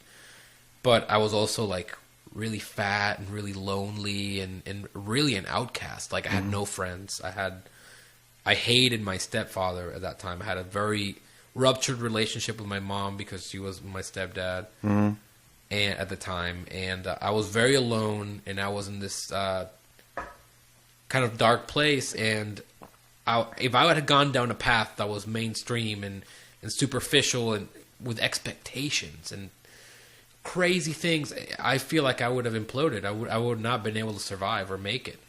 When I went to this art school and I was introduced to all these kids that were like me, that were misfits, that were different, that were creative, that had ideas, that it just sort of changed my world. It made me think like, okay, so I don't have to do any of these things that make me cool or socially acceptable. I can just be an individual, and I'll make myself happy, and then people will come to me, and people will celebrate me, and I will celebrate them, because we're all a collection of individuals. And there, like I said, I was exposed to, most of my friends were musicians and visual artists and writers and just eccentric kind of cats, you know. And I got introduced to jazz, to music. All my friends were in the jazz. A lot of my friends were in the jazz program, and that changed my life. That music really influenced me. It's sort of like when I became a big passion of mine, and that's what got me into playing music in a more developed, advanced way or professionally. And like I said, going to that school and the arts saved my life. The arts made me, gave me a way of looking at the world that wasn't self-deprecating, that wasn't. But now you want to be all, you know? now you want to be all fascist and make the art save everybody's life. Playing devil's advocate. Isn't that funny how isn't that funny though how you have to, no matter what you're doing, you have to check yourself. Well, you don't have to, but I do. Check yourself for fascism. Definitely. You know what I mean? Even if it's like, I want everybody to be rich. Yeah, no. Wait, what if I don't want to be rich? I don't want to be rich. Yeah. What if I don't want to be exactly? But yeah, but you know, I was kidding. Substitute the arts for science, for math. Point is, every human being needs a purpose. For me, that purpose is the arts. For you, that purpose is math. For you, that purpose is science. For you, that purpose is language. But if you, some people's purpose is smoke weed. Dude, there's nothing wrong with that. Nothing wrong with that. Where's the purpose in the children who are dying at Wolfson's Hospital right now? Where's the purpose for that? I can't take it, dude. I walk past there. No, dude, I can't. When I play over there in St. Vincent's. No, I'm sorry, Baptist. I walk. I can't even. I can barely look in there, dude. It makes no sense. I mean, it's one of those things that, well, you know, it's just. Let's not talk about that. It'll get me down. It'll make me sad. Yeah, it's just because there's a weakness of mine. I just can't take it. It's dark. It's dark. Yeah, ever since I had this baby, I can't look at news feeds. I look at my Twitter news feed. I have this tweet deck. I kid you not. I have like 10 news feeds, like for different topics that I'm interested in. So I used to have one, Syria and all the different kinds of stuff going on around the world. Okay. I can't even look at that one anymore. Wow. I just can't take it. I see a kid. I mean, how do you feel about drone strikes and how many? You know, I'll tell you what, man. Judging from what you've told me about yourself, you can almost predict how I'm going to feel about something. Okay. Like, I would say to you, I feel however you think that I would feel about it. All right, like, so terrible. No, meaning that that it's an awful thing. It's an inhumane thing, and I think it's a mistake people need to stop putting everything over a nationalism or over a nation, over a leader, because people need to start thinking more. Well, I want people to start thinking more, and I do this all the time in my artwork as often as I can, that they're a cog in a machine, and this machine is working because you are making it work. Exactly. And I don't think so, but maybe I sometimes overly push responsibility on people. When, just that. Like maybe sometimes I push too much responsibility on people, but I'm not doing it. I do it because, anyway, the problems that I have with that is that we're kind of right now, we're going through this thing in our culture where we're sensitive. People are very sensitive. Right. And blaming, they look at it as blaming, like, and not like that I'm putting responsibility on you and what am I supposed to do? Everybody has things in life that they can do something about and that they cannot do something about. Right. Well, and I think one good exercise that I do constantly, and this is I guess a byproduct of tripping on hallucinogenic drugs. Mm-hmm. But again, I recommend it to anybody who has emotional issues, is very ego and boundary dissolving. But one thing that I learned, or one question that a very particular mescaline trip that I took one time with my wife. I want people to know that another thing that has the same effects as taking hallucinogenics is getting the shit broken out of your heart. Exactly. That will make you Yeah, realize life in a whole different way. Right. Anyway, I'm sorry. Go ahead. But yeah, me and my wife went on a crazy mescaline peyote vision quest one time. And here, full disclosure, I'm not a drug user. I tripped a handful of times in my life for purposes because I use the drug as a tool. Like the natives. Like the natives, exactly, and that to me is why the natives, and again, I don't want to nurture this gentle savage kind of stereotype, but there's something. It's real though, for the most part. There's something very keen about the natives. Your path to manhood involved tripping on hallucinogenics because you need to dissolve your ego. You need to realize your place in the universe. Mm-hmm. Anyway, so one of the questions that was posed to me on one of my on that one particular trip was, we are all our consciousness. It's like the way the little person, for lack of a better term, inside my head, that's perceiving the world, is the same as your little person. It just has different experiences, so it's arrived at different outcomes. Mm-hmm. But in reality, we're all our consciousness is the same, just experiencing itself in a subjective fashion. So what does this mean? It means to me that the President of the United States doesn't deserve any more respect than the person picking up our trash, than an actor in Hollywood, or than a homeless person in the street. It doesn't. The President of the United States is simply another man that takes a shit just like you. He wants to see his kids grow up fine, just like you. And he is made to make decisions that are far out of his understanding of anything. Far out of the reach far out of the reach of understanding of any human being, because everybody's perception is skewed by their own experiences. So by default, the idea of a president is insane. Yeah. Is dumb. Is not practical, because I think it could work if it's like 100 people that you're ruling over. Well, not even, because how can you appoint one person to, like, what can that one person do that is more indispensable than any other person in that 100-person group? And the thing is that, well, right, but I'm saying maybe he's a good manager, but is a good manager. But even like tribes had a chief, and the chief, there was a pretty complex structure there with chief and the women, elder, right? Yeah. Yeah, our society's backwards. Our society, the youth tells us what's up. Right. It's not the elders, or just put them away somewhere. They don't matter anymore. Right. Whatever knowledge they have, just forget it. Because they can't sell elders shit. And it was more it's more practical, because like who's seen the most, who has the most experience, will appoint him. But even the elder wasn't in a position of leadership where he was telling people what to do or making decisions to invade people. Or like how is the United States President of the United States qualified? How is he qualified to make an executive decision,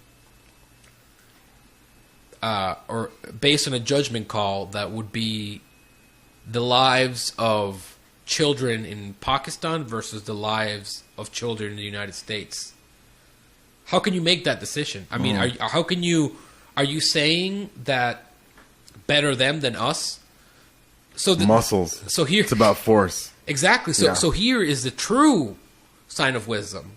The true mystery is, how do you overcome your enemy without becoming your enemy?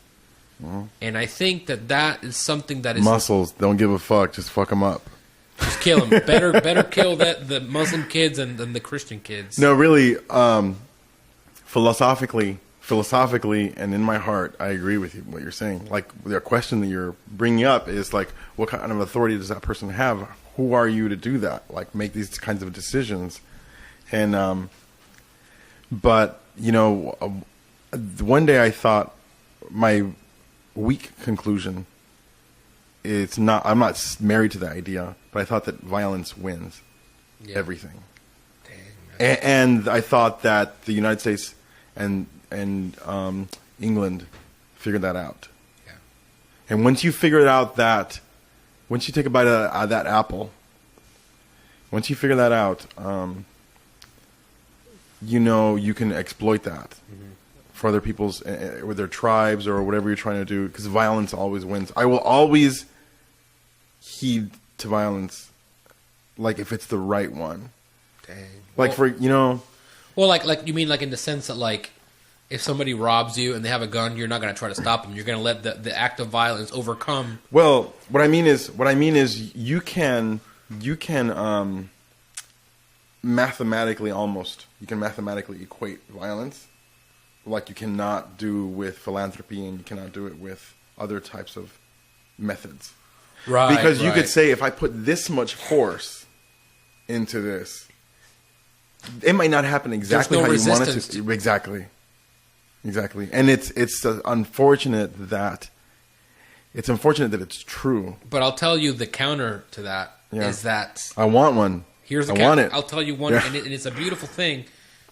And I think, again, this is just my opinion, but representative democracy, I think, is obsolete. I think the idea of a president, the idea of a leader, makes sense when people are not aware of each other. When you have people all over the place, and then how do you represent yourself in this establishment that we've called society?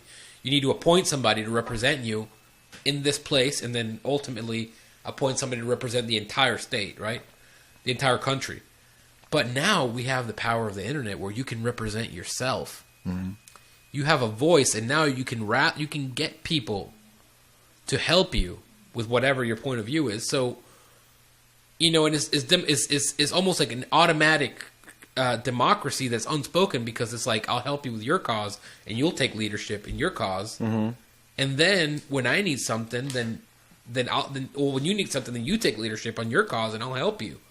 And it's all done in this invisible space that we call the internet. We can have these kind of discussions. We can have, we can achieve things as a group without physically having. You can bypass like a formal government in a sense. Yeah.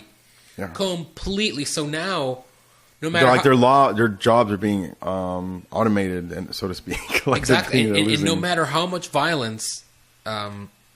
At the end of the day, I feel like now, me personally, I'll just blow up your servers. Exactly. What you gonna do then? There you go. What are you gonna do then? Well, I'm just saying it's harder to the way you achieve violence is through ideology. You convince people to do things because they're the bad guys, we're the good guys. But now, me with this technology, with the internet, I can actually have a relationship with somebody in Pakistan or somebody in Afghanistan.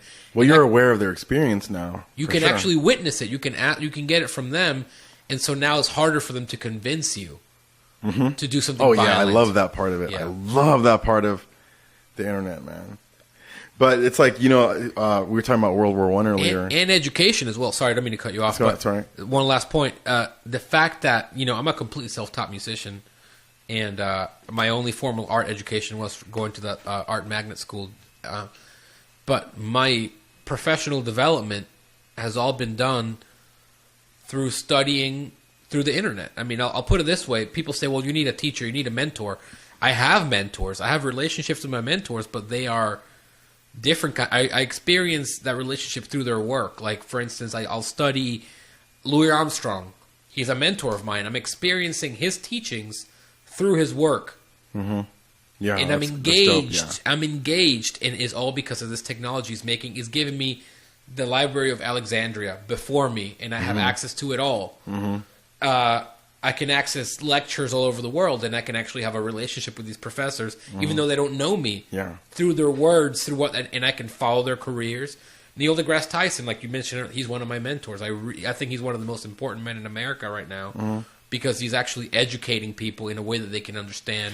Yeah, he's the type of dude that needs to be more in a leader position, and he is in a leader position, but he doesn't have the backing. He doesn't have he's like a side leader. Right. He's affecting things from the side, which always seems to be with intelligent men, that they don't want to become the leader. Right. They don't want to get involved because in they see the fallacies. They're too fucking smart to do that. They see the fallacies in the leader alpha male system. Yeah. Like I was telling you, I would say Neil deGrasse Tyson would be a great president because, why are all the presidents lawyers and businessmen and entrepreneurs and people who have no concept of progress? CEOs and fucking accountants. Yeah, exactly. We're scientists, real problem solvers, right? But the thing is that they see the fallacy in the system. They don't conform to it, and thus positions of leadership have no interest. I think it was the Romans who had this was their leadership. They had a military person on there. They had a philosopher, an artist. What did we mention? Scientist. Yeah. And what do we have? We have lawyer, constitutional lawyer, a bunch of hacks, man. Like lawyers, accountants, businessmen, CEOs. Mm-hmm. They're all financial sector people. Yeah. And this is all just made up stuff. And law people. Yeah. Yeah. All made up stuff. It's all made up stuff. Yeah, it's not studying real like physics, laws of physics, and things that have. And on that note too, like, people have this sort of reverence for the law. This sort of like the law is everything kind of mentality. But there goes the law, breaking the law. Exactly. And to me, the law is basically a set of problems that we don't have solutions for. That's all it is, because, in my opinion, here's how far the beloved law goes. People who want to kill people will kill people, whether it's illegal or legal or whatever. People who have the urges to commit criminal acts, whether they're violent or non-violent, are going to do it regardless of the law. The law is just simply a form of state-run vengeance or consequential, or like an action-reaction, man-made action-reaction system to scare people out of certain things. But it's not really preventing it. It's not really getting to the root of it. It's not like we're not preventing murders by making murder illegal. We're just saying that if you murder somebody, you will be faced with the full extent of the law. You will be violence vindicated. We're gonna fuck you up. Exactly. You'll be your act of law, of the law you've broken will be vindicated. And that, to me, is the foundation of a master-slave relationship. Yeah. Same thing with religion. We're going to get into that now. We're going to piss off some more people. Well, the law, I don't know what to make of the law. It's just the crazy, how complex the laws have become. And, there's certain things there's something that my brother pointed out to me about the law. I'm not thinking about policeman law. We're talking about like actual like bills. I'm thinking about, like, for example, my brother, things that are not written in English. Like I was saying bad things about the law or police or so many rules, right? And my brother goes, "Look, I had a business that I started with my own money. My brother, we all come from very humble places. He put his money together and he started his business. He goes, then I had this place. This was right next to this other place, and there's regulations as to how you have to do your electricity in the places. Mm-hmm. And the guy next door didn't follow regulation for electricity, and the place burned down. Dang. Well, yeah, exactly. So there's reasons why these mechanisms, right? But there's a lot of the law, like involving the police officers now, where it's just a hustle. Like incarcerating people. Oh my God, it is a hustle. It is a hustle on a degree of like the ultimate and most tragic hustle, that there's private prisons for profit, and a company's job is to make more money every year. Exactly. Than it did last time under capitalism. And that means, what does that mean? More prisoners. That means that we're waging a war against a corporation for our freedom. Basically, you're always on the edge of having your life ruined by a corporation that can profit off of your back. But you ask anarcho-capitalists and they're like, but that's freedom, bro. On that note, I need to go to the restroom real quick. Okay, yeah, cool. All right. I'm just gonna hang out here. I'm going to tell people about how awesome it is over here where I live. And you're moving my camera, bro. It's okay. Oh, through that door and then to the left. Ignore the monkey. There's a monkey in my bathroom. I guess I'll play some guitar for you now. Here we go. Here's some breastfeeding music for you. Booby, booby, booby.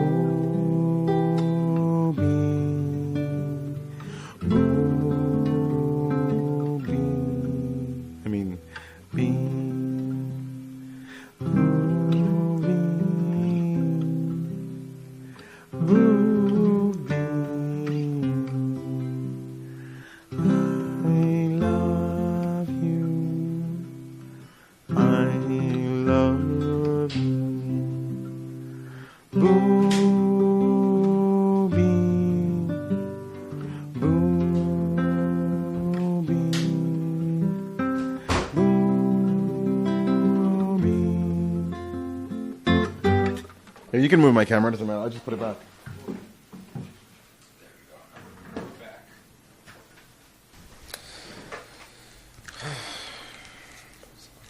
I made that mistake, dude. I made a mistake almost every podcast. I'm the host, so I feel like I'm not supposed to go to the bathroom. But and just leave you here, Right? you know. But I made that mistake almost every time. I drank too much water before. Oh, yeah. That's a mistake. You know what I mean? I drank too much water before, and I was like, "Oh man, it's not gonna work. It's not gonna last." But yeah, private prisons. That's. I mean, you know, if you have a comment section in this video, I'm sure we're gonna get grilled by some of these guys, some of the more intellectual. It won't be guys. any locals though. That's good. I'd rather hear from Yeah, it won't be any locals because local people are haters. You know, I heard this guy say something on Twitter. He said he was in Chicago or something like that, and he goes, "If you ever want to do something, don't depend on your local community because local community is haters." You know, he said that in it's Chicago. True. It's because I feel like you're in direct competition with a lot of the local people. You know, like even if you don't know it, like for what? Exactly. Like, what am I competing with you for? I don't even know. And that's another thing about having a career in the arts. I feel like a lot of people are resentful of it because they're like, well, I work in this shitty 9-to-5 job, and what do you do? Mm-hmm. And it's like, well, I'm done making apologies for my lifestyle. I do what I love for a living. Sorry. No, I'll tell you what I do. What I do for a living here, I'll tell you what I do. I spent fucking countless hours in a room by myself while you were fucking off, like going to parties, practicing my guitar, practicing this. That's what I do. Exactly. You know, and now I'm pretty proficient in it, and I can have some fun with it. Exactly. You know, so people don't realize how much work it is to play live.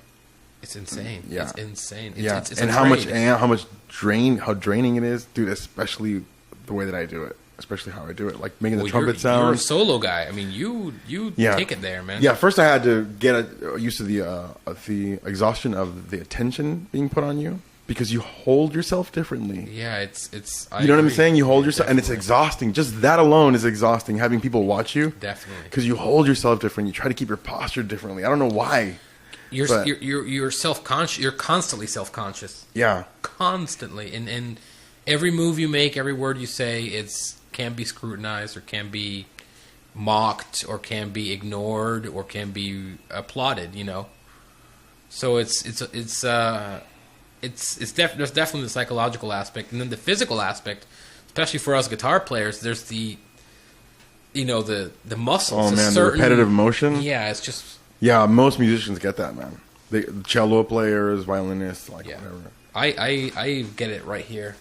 I would want to be a drummer for that because you could stand up and hit the drum, or like there's more full range motion in the drums. It's not like these tiny muscles and postures. It's intuitive. It's actually like exercising. You can actually. Yeah. It doesn't hurt you. You know, people say you can get exhausted, but it's not the same. Playing guitar, like the human body isn't designed to do this, for hours on end. I mean, you try to wrap around it as easily. You try to wrap the guitar around you as much as you can, but it's still not going to do it. No, just having your arm lifted up like this and this one like that. Yeah. Mm-mm. So when you went to the bathroom, we were talking about prisons. Do you still want to talk about prisons? No, prisons. No, because we're talking about the prison industrial complex and there's something that you said that I thought another dope thing that you said was that we're basically in competition for our freedom with the state. That's what you said, something like that, something right? Like that. Something like that. Yeah, that we're fighting against a corporation for our freedom, right? And they have their. And they have their stormtroopers. They have their squad out on the street, seeking you out. Mm-hmm. And and especially if you're a minority, then you're definitely because you don't matter as much. You don't have as much wealth. Mm-hmm. You're contributing less to the pot of wealth of the United States. So you're better off in this jail where you'll be out of the way, and you'll be making us money, and you'll be making your existence useful. That's insane, and we need to stop it. Something needs to be reformed, and is further destroying black communities that we were talking about earlier. It's incarcerating large number of minorities for nonviolent offenses, It's disgusting, and it's not part of a civilization that I want to live in, personally. And to be completely honest with you, I feel like it diminishes the authority of the judicial system, because they're just a bunch of mobsters. It just seems like another gang. And instead of wearing a bandana, that's how it feels, man. You're wearing a badge. You know, that's how it feels. You know, the police had like 10 years somewhere in history where they were actually public servants, and it feels insulting to say that to a police officer now. You're a public servant. Well, that's the thing. I feel like the police, everybody should know their local policeman in a true, fair society, because when you make something personal, cops are not allowed to live in the place where they beat. Oh, that's right. That's right. I know about that. Yeah. And that is disgraceful, because you want the person that's going to protect you to know you, so that they know that you're okay, and then that you can actually trust them and actually call them for help. They need to be a part of the community, integral part of the community. That's yeah, but cutting somebody off like that's one of the first steps that you take to dehumanizing. Yes. You cut them off from that, you know. And like in World War One, you know that Christmas truce? You heard about this? Oh, yeah. Yeah, soldiers started fraternizing. So what they did was that they kept switching the troops. Right. So when that time of year came around, they just switched the troops, and they don't have any relationship at all. Right. There was like some crazy story, which I'm going to butcher. I heard it, I think, on the Joe Rogan podcast that we were talking about earlier. But something about... Oh, hey, man, you know what we were talking about? Society, you're with your friends, you're making a society, they're part of your plan, of your future. Right. Did you hear the Katie Bowman episode with Joe Rogan? No, I did not. She's really good, man. I'll she's putting together people with skill sets in a prepper kind of in a way, and she's living in a totally different way. You got to check out that episode. I'm too excited. Much to talk about. Yeah, that sounds great. Yeah, I'll link you to it. Yeah. Anyway, what was I saying? Fuck, I forgot, man. I'm sorry. I was trying to. Wait, we were talking about the prisons, and then we were talking about the police, and they don't work the beat around the neighborhood, and that they're supposed to be there because you want somebody to take care of. Right, and they should know you. They should know you. You should know your local police officer, and oh, and then World War One. You said you were probably going to butcher the story. Oh, that's right. Okay, the story about the soldiers. Yeah, that would fraternize and they'd get to know each other, and they would cease fire. And I think it was in this exact same story you told. Oh yeah, I think that's yeah. Oh, okay. I thought you were going to tell me about some other. Yeah, but they call it the Christmas truce, and that kept happening. Yeah, and things like that kept happening. And it's because I think I believe that humans, what makes us so great is our ability to cooperate and our ability to relate to one another. That's why I don't buy this whole human nature is violent type of bullshit. Because yes, that's a part. Yeah, I don't buy it either. That's a part of our nature. That's a part of is ingrained in our brain, but it's not what makes us human. What makes us human is the opposite. That's why we populated the earth. That's why we're the most successful species in the world right now. Because we figured out that the way to succeed is not competition, is cooperation. But you know what, dude? I can really make the argument for real, though, that the most successful species in the world is roaches. Oh, well, yeah. Yeah, they've been they don't have televisions, they don't have money, and they don't have all these fancy... They haven't been to outer space. But I don't know, man. They are if you want to define success as... longevity and endurance and being able to survive a freezer and the heat. Exactly.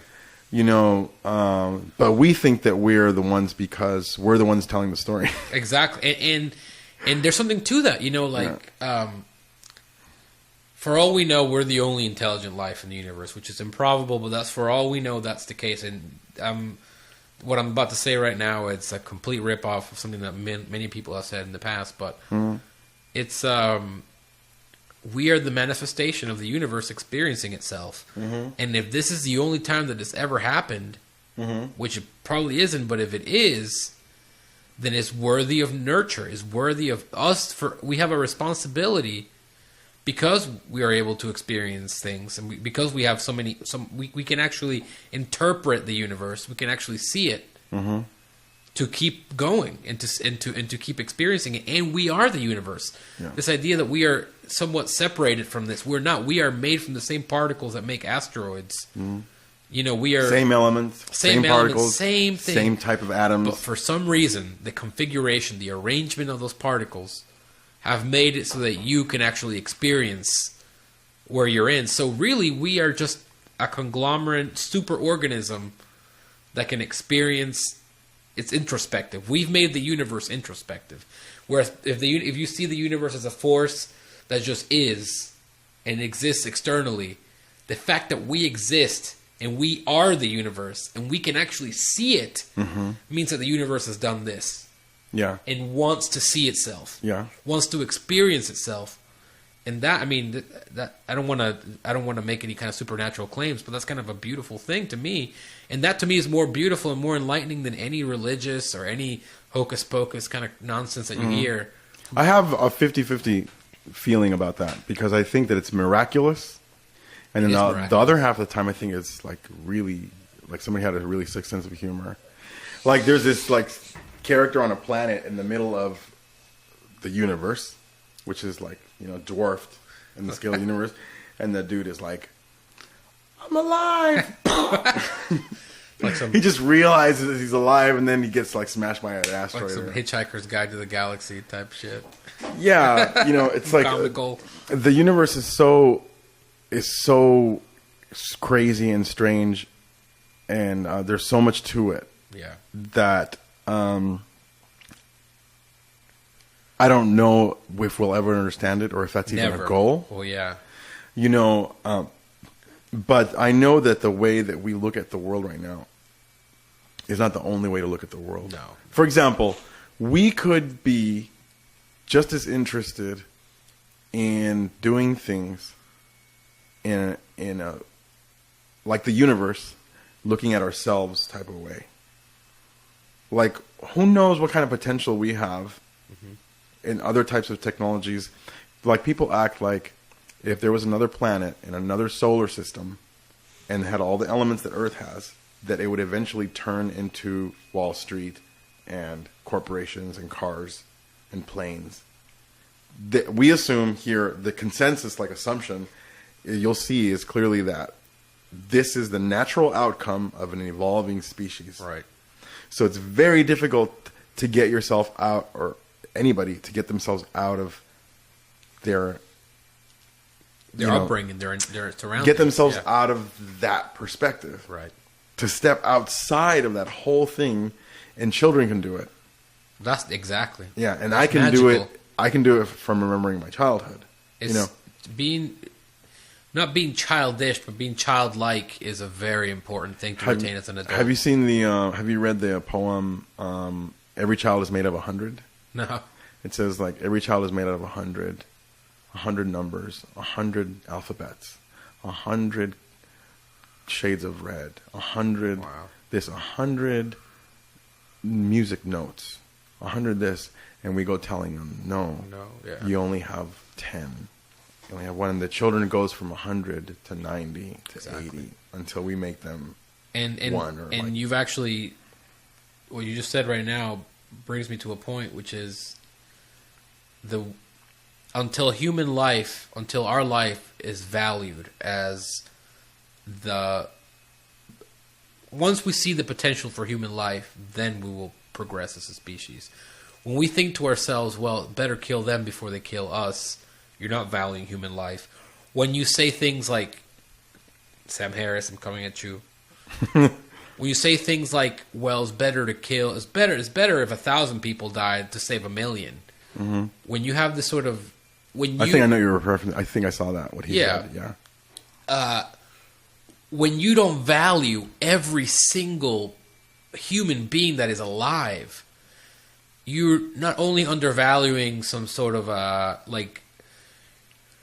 you're not only undervaluing like the actual emotional repercussions of it, like death and destruction and suffering and all these things that a lot of rationalist, realist people like Sam Harris think. Well, like, yeah, people die all the time, whatever. It's just a thing that happens, and And it's just you can't be emotional about it. In order to create a better world, you have to think about intentions and blah, blah, blah. You got to break some eggs. Exactly. But what you're actually doing is that you, and I guess this is like the pro-lifers are gonna champion this, I would hope. Mm-hmm. But don't get too confident, pro-lifers. I'm not on your team either. But when the amount of potential that is within every single human being is immense, and if harnessed, extraordinary things can happen. And I believe that is true of every human being. Even the dumbest person, even the person who you think, well, this person is a numbskull, he knows nothing, he's an idiot.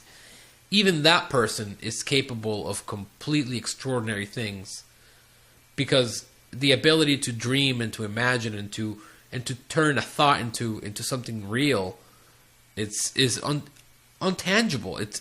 And the ability to exert force on the universe and create things, and I mean, it's just something that you cannot put a dollar sign on it. And people will say, well, there's not. We don't want all that. We just want your oil. We don't care about all that. Yeah, exactly. Well, how are we going to feed these kids if we you don't have the money? We just want your oil. Exactly. But people say, well, people are being born all the time, so what's the value in it? Just kill a bunch of people so more people will be born the next day. So, well, that is not true at all. Every life is valuable. I mean, just you can think about it as an asset, which is like we have more people and now we can accomplish more. Or you can think of it as a drawback and say, well, now we have to provide for all these people. And it's like, well, we have more people, which means we have the chances of figuring out the overpopulation problem just went up. Because we have more people that are able to solve that problem. So there's debate whether overpopulation is real, like if it's a real problem or if it's not. Like people say, yes, it's going to happen. Yeah, I can see how it's going to happen. But and when you look at the number of population of people who are inhabiting the world, now if you have overpopulation and they all want to live like us, we're screwed. Definitely. Okay. So we have a non-sustainable model. India and other countries are adapting. They're taking on this way of life. Like things are opening up with Cuba. Is McDonald's going to go there now? Is it going to turn into the? I think the word is homogeny. Homogeny. Yeah, I think that's the word. Like it just becomes like one, like bleh. Exactly. And again, I have one word: non-sustainable model. Yeah. Unless you, I mean, I'll tell you what. But we're making a lot of money for our what do you call it? Stockholders, for our investors. You should just have them all executed, man. I'm just kidding, by the way. No. So, what do you think? Like, there's all the isms. Right. I also think that when you reach a certain level of thinking about these things, because I'm going to tell you right now, dude, I'm actually tired of thinking about these kinds of things. Like society, for me, society, I do it because that's my duty, because I have to.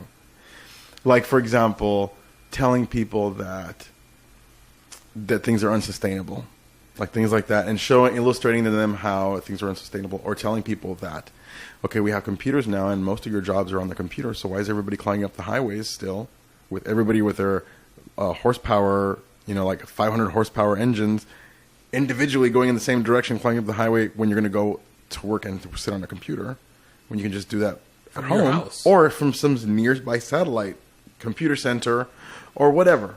Or the computer can just do it on its own. Yeah, but I'm saying, why are we still doing it? We don't honor, because of the economic system that we live in, we don't honor the technology when it presents itself to change. Right. So we're not intelligent. Like, we have a lot of toys, man. We have a lot of cool stuff. I don't think it's that we're not intelligent. I just think that the powers that be, and yet, I get the man behind the curtain, the elite, the people on top. I don't want to get conspiracy theory on you, but let's do it. Get closer to that mic, please. You're getting fading. Not to get too conspiracy theory on you, but or you can move it. Yeah, it's right. I just moved when I went to the bathroom. Yeah. Oh yeah, but I just think that the system that we live in has a set of architects, and I think I don't think it's a completely hands-on thing. I don't want to give them enough credit. I don't want to think that the oligarchy, because it is an oligarchy that we live in, is all premeditated. But I think they are they have their bases covered. They're like, okay, we're gonna create a docile population. So how do we do that? So that's the first step. So then we can do whatever we want. We can conquer the freaking earth.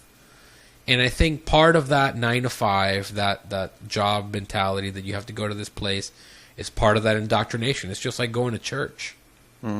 It's like you have to accept your place, and you have to...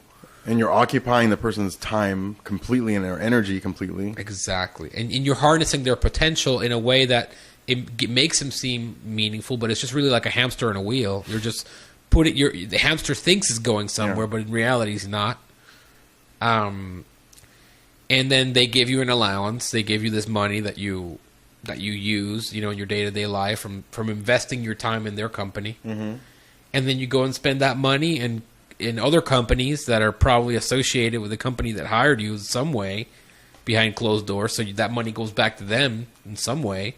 And so it's like this kind of like never-ending cycle of... That thing has been perfected like I've never seen before in my life. I'm 41, right? And that scenario that you just talked about, of all of these conveyor belts going to that same pocket, exactly, has been perfected, like with these pop-up mall centers like the town center, or you go to another center. Dude, we just went to Miami. We saw so many town centers, almost the exact, like, same design, like the same stores, the same layouts. They got it all down, dude. Where you're going to walk in the aisle, what your eyes are going to look at. It's a dreamland. It's like Disney World. They turned the mall into Disney World. Yeah. And you pair up that with the media, with movies, which is like... I mean, that's why I can't watch movies anymore, these modern movies that came out, because all I see is like propaganda and brain manipulation. It's all just like the story of one man and this one man's resilience, but still willing to be he's an obedient servant of the system, yet he is righteous. Yeah. And the movie is his path from innocence to glory. And it separates people because it makes them individualistic, and it doesn't make them act collectively. Right. That whole thing about one man, one desire. Right, exactly. One mission. It's all the same, and it's all in between those bits. There's product placement, very meticulously placed product placement that is absolutely, disgraceful, because those are the people that are paying for the movie. And then you pair that up with, like social teaching, exactly, social indoctrination, complete indoctrination. Yeah, some black and white movies, some like White Men Can't Jump. Like, just as a minority myself, I just can't even watch that. It's painful. Like, yeah, because I'm like, this movie's not for me. I already know all this stuff.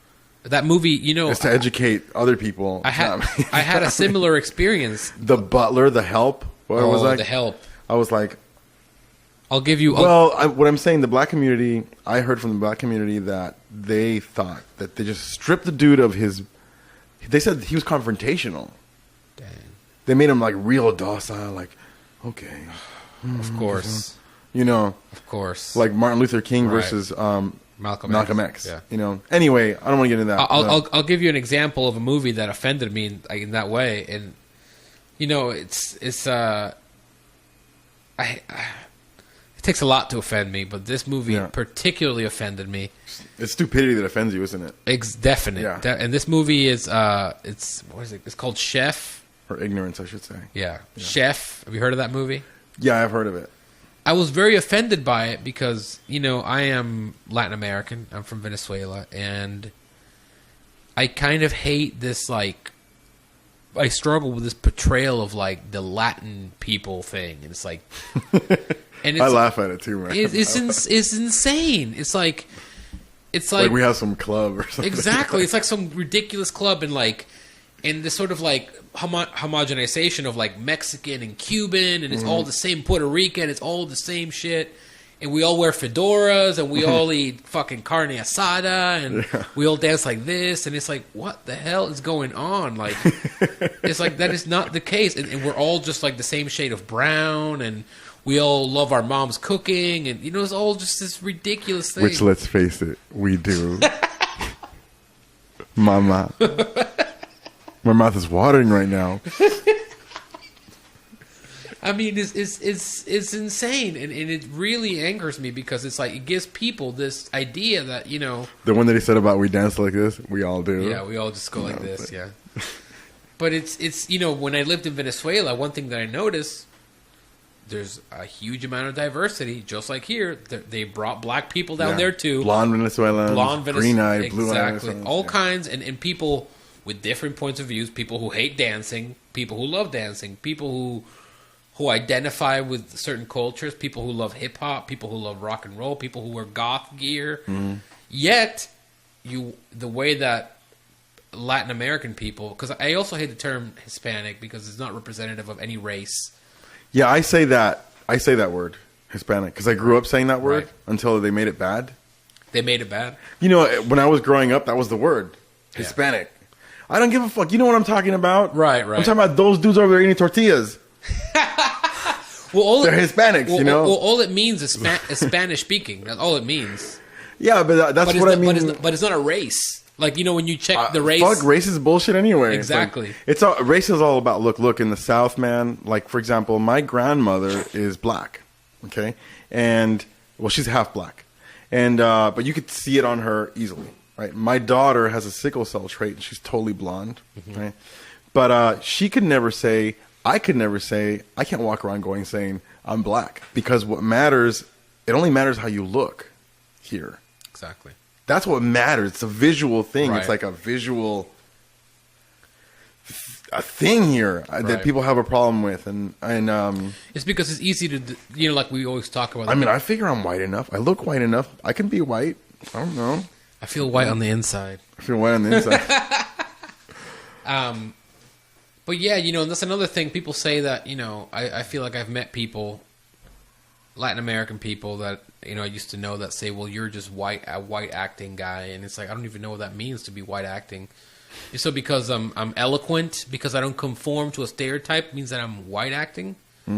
It's like, I'm not trying to pander to the white community, or I'm not trying to surround myself with white people. I tried that. You tried? I tried that. Yeah. Yeah. It doesn't work. Yeah, no. No. Look, I'll tell you what, man. Here's what I noticed. We live in the South. Okay, we live in the South. And let's say we're going to let's say we go to 5 Points. Let's say we go to Rain Dogs or Birdies. Right? It's one of the things that makes me not want to hang out at places, not just those places, a lot of places where I don't want to hang out there. Is like, for example, let's say a black person goes into Rain Dogs or Birdies. I'm not picking on these places. I just know that we've seen each other there, or we hang out there. And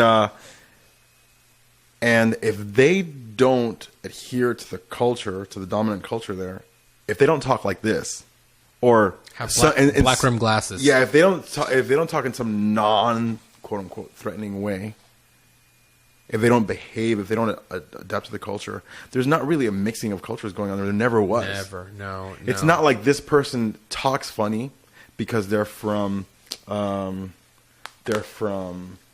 Chile or whatever, or Brazil, and they have an accent. That person's not going to last in that place. No. They either need to start talking how everybody else talks, right, or go find somewhere else to hang out. Exactly. And that's what happened to me. And I'll give you an example too. That's what I had to go find somewhere else. The community loaves thing we were at last Friday, where I saw you.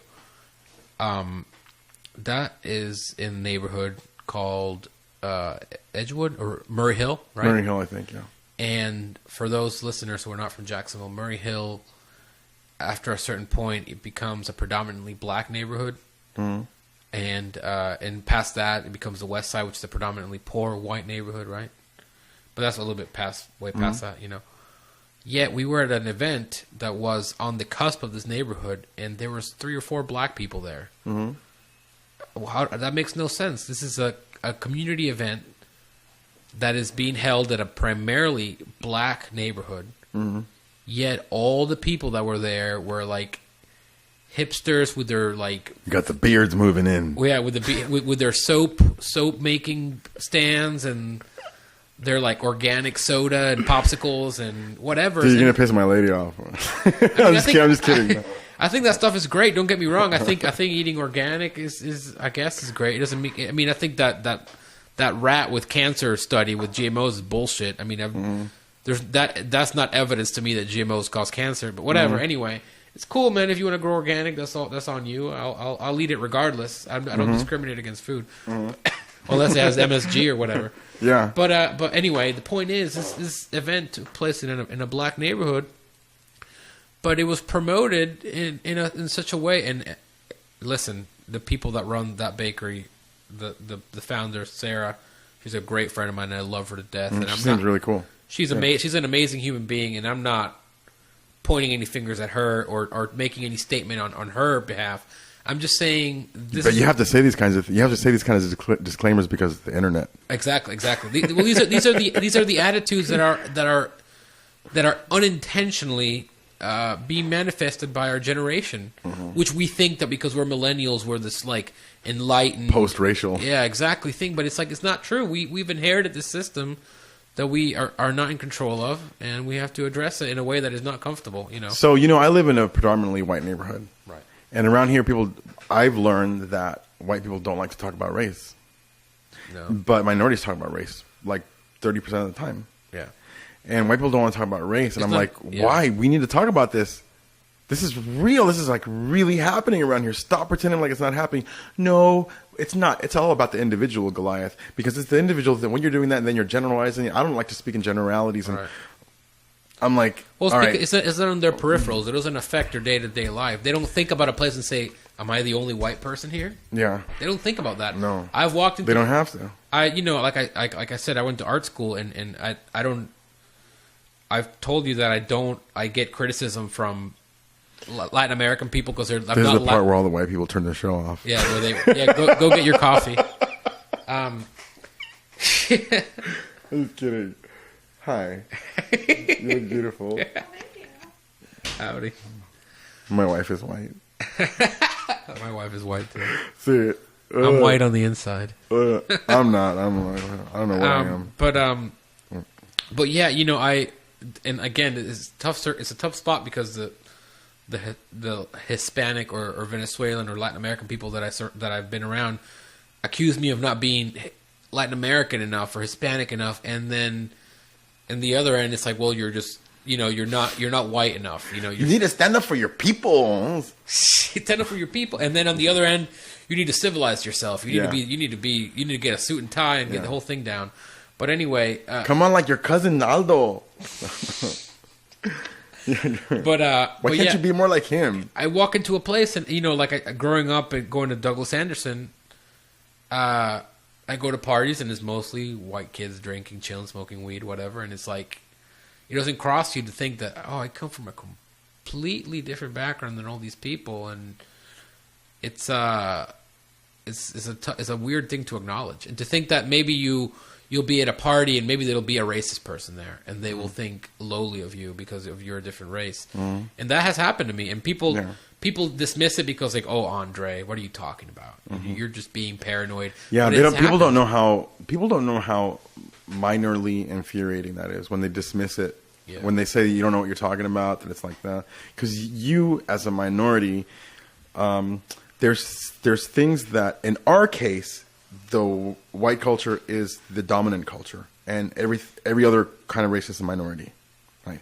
And this is what's happening here. In other countries, it's a different situation, But here, so the white people here who say that to you, because some people get it, but other people, the people that don't get it, they don't have that sense that you have, that people have developed over their lifetime of studying body actions, like body language and whatnot, because you've gotten this over and over again, and when you get to observe something over and over again, you get to analyze its nuances. Right. To exactly, a degree. Exactly. To a degree, like an expert violinist knows to the millimeter. Exactly. Where he's putting his finger. And you know, me being part of the old time community and being around a lot of white musicians and a lot of white players that play this music, I know that I've stumbled upon like really bigoted people, and I know that they've spoken to me, and I know that they've addressed me, and that troubles me because I don't know who can I trust, who can I be myself around and not be just perceived as a token or some sort of, you're just some brown kid that you know, what are you doing here type of thing, you know. But situations like that. And see, like, I'm pretty sure that you and I both, that when we're talking about white, we're not talking about white color. We're not talking. No. Yeah, we're not talking about color. We're not talking about race. We're talking about a culture. Exactly. Yeah, because like I can't like say you're a white person. I don't know what you are. Whatever you want to call yourself. Exactly. So when I talk about white things around here, I trip out because people start taking it personally. I'm like, oh, I didn't realize that you identified with that. Exactly. But then it's like, well, it's like now you see how I feel when this fictitious you is not a white person in particular, but it's like a taste of like, when I generalize about white people, that's no different about when I watch Chef and get completely insulted by it. You know what I mean? Because it's the same thing. And the bottom line is that the notion that race attributes behavior is completely maddening and insane, and that is the root of it all. The fact that we need to get past the fact that skin color is merely a trait. You don't persecute people for being blue-eyed or being brown-eyed. You don't persecute people for being tall or short. There's no difference with skin color. Skin color is just a circumstantial trait. Yet. Then they're coming for me because I'm brown and short, so I'm done. You know. So Patricia, she showed me this movie. I don't remember the name of the title of the movie, but it was a very colorful movie. It was about a Mexican American family and living in Los Angeles, and it was like 3 daughters living with a widower man who was like in his 50s, and the movie was called Salsa or something like that. And I was laughing at the title because she told me to watch. She goes, she liked the movie, and I was watching it and I was laughing at the movie. I couldn't stop laughing because I was like, some scene would happen where they show the person's house, that family's house, and the house is dope, man. The house is so great. It's like colorful, and it's got like the Frida Kahlo colors and on the inside. And yeah, people do have that, but I'm like, this is not they're trying to make it like this is your standard Mexican American family. Right, it's like a Day of the Dead, Dia de los Muertos. Yeah, but this is a standard. Yeah, that, and the dad makes like $80,000 a year. You know, which is, no, it's just not the majority of it. Right. But they're making it seem like this is how the culture is over here, you know. That movie was hilarious, dude. That's insane. I didn't finish watching it because I didn't want to die laughing. No, I'm just kidding. I didn't finish watching it because I don't know. It wasn't offensive. It was comical to me. Yeah. You know. Well, it reaches that point. It has to. You know. Yeah. Otherwise, you just drive yourself nuts. What about? So did you see American Sniper? Propaganda movie. I haven't watched it. I haven't watched it because I don't want to get pissed off. Yeah, I haven't watched it either. But I've my friend Paul works at a movie theater. My roommate, and also co-writer of Elucidate magazine and an overall creative guy. Yeah, we haven't even gotten to that. He has a magazine. Oh well, yeah. Okay, let's talk about. We're getting a little tight on time though. So yeah. Well, let's wrap this because we only have. I'm saying that because we have a 3-hour limit. Oh right, yeah. That's for the that's upload limit. Okay, so let's. I'll wrap this up and then we'll talk about creative stuff. But what was I saying? I'm telling you, we're at 2 hours and 14 minutes. Okay, so we have about 45 minutes. Yeah. Okay. Well, my friend Paul, he works at a movie theater. And we get to see movies for free all the time because he works there. So that's I call it research. We go to the movie theaters for research. Like media and analysis and brainwashing gear, how to move the masses, and is great. And American Sniper is one that I just did not want to. He told me he'd walked to the theater and he'd seen a couple of the scenes and he just did not. He was like, "Dude, you're just gonna be so pissed off. You're just gonna just be beyond your." And it's true. I have. That'd be cool if I went to go watch that movie and stuff would happen and I would just be like, I mean, Just start laughing. And this guy, man, okay, you know what? This movie is so funny. I can't even go there. It's just too much. It's too much. And I don't want to shit on Chris Kyle's legacy, but I don't think he's certainly not. Chris Kyle's a real American. He's not a hero. He's not some sort of great like person to look up to try to strive to be like by any means. And you know what you're talking about, Andre. Chris Kyle's an American hero. Yep, he is. Yep, he was hero. Apparently, he was hanging out during Hurricane Katrina on the dome and sniping looters. Yeah, you know what? We won't talk about that. Fuck that dude. Yeah, I'll. He's gotten enough praise. Honestly, he's gotten enough.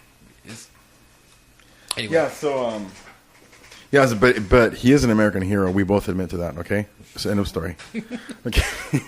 Yeah. There. So you guys don't. So because I don't want to talk about it in the future. All right, he's a hero. He's a hero. He's the badass of America. Yeah, exactly. Number one. Okay. Killing motherfuckers by the minute. But yeah. That's right. Badassness. So I'm sorry, I didn't mean to So look, we were talking about earlier, we're talking about communities. One thing we started talking about earlier was communities and how you're community based. So isn't it weird, like some of the things that we have going on right now and the things that have developed in society technologically and advancements that we're kind of regressing and kind of in an admirational way towards, if that's a word, towards like natives, more tribal culture, a smaller scale of doing things, you know. Well, we've had to. Because, like I said, we have a non-sustainable business model for our civilization that we're now experiencing the result of that, which is shrinkage, and I think is overall a good thing. But I also think that we're adapting to new resources and new technology that are shaping the way that future generations are going to experience the world. I mean, I see my mobile phone, for instance, and my computer as an extension of my brain. Mm-hmm. Like literally, it's just. What that device is just basically an annex to my brain. They haven't figured out how to put it in there yet, but it's basically a device that I've personalized, that I've made part of me, that I've injected my personality into, right? And this device gives me information. This device extends my reach. You know, now my senses limit me to what's in front of me. Mm-hmm. This device can give me a scope of what else is around me that I can't perceive in my immediate distance. Mm-hmm. This device allows me to make memories permanent so I can capture my vision and make it something that I can actually rewatch and reevaluate. Whereas, your memories are subjective. So now I've made my memories more objective with this device. I don't have to memorize things as much anymore because now this thing memorizes things for me. Mm-hmm. So you can say it's a bad thing, but it's also a great thing. Well, yeah, but I think that one's scary, dude, because I'm somebody who's very aware of his mental process. I don't know why, but it's been a hobby of mine to pay attention to my mental process since I was a kid. Right. And I can, if I had to write it out for you in a long, like 10-page essay, mm-hmm. I can write it out for you how this technology has affected my mind. And I've backed up from some of it. Right. Because I like my facets, I like my real facets. Yeah, it takes discipline, definitely. Because it can consume you. I don't think if you use it, I don't think that you can, you become dependent on it. Yeah, I don't think that your discipline. I don't think it's strong enough. I don't think it can do that. Maybe mine. Maybe it's just mine. It's tough. It's a really tough call. And here's where we're getting into the gray area. Yeah. Because for me, I've made art, made it, published, and conceptualized it and whatever just on my phone. And it's something, and I can do it when I'm in an airplane. And I've. Yeah, that's cool. But I can learn anything I could ever want. I could verify anybody's bullshit immediately. Think about how great that is, But I'll tell you what. The internet and the computers and the cell phone is very similar to here's my philosophy: is that if somebody put it in your path, it's probably not good for you. Right. Oh, you're right. If you're on your way to get a phone, if you get a phone and you got all these applications on there and you didn't put those applications on there for applications that you need, those things are going to waste your time in your Exactly. life. And it does stifle interaction, because how many parties have you gone to where everybody's like staring at their phone? Man, it's annoying as fuck, dude. Humans are so annoying. It I just drives wanna me nuke them. crazy. It drives me crazy. Like, I'll be hanging out with my friends, people that I care, people that I respect, and they're just like on their phone and having they're in a whole different world. Yeah. And it's like, well, I thought we were engaging. What's going on here? But Yeah. it takes discipline. It's tough, but the thing is that you have to hold yourself accountable and make it a productive part of you. But it's like anything. People misuse their bodies. Mm-hmm. People misuse their mind. Mm-hmm.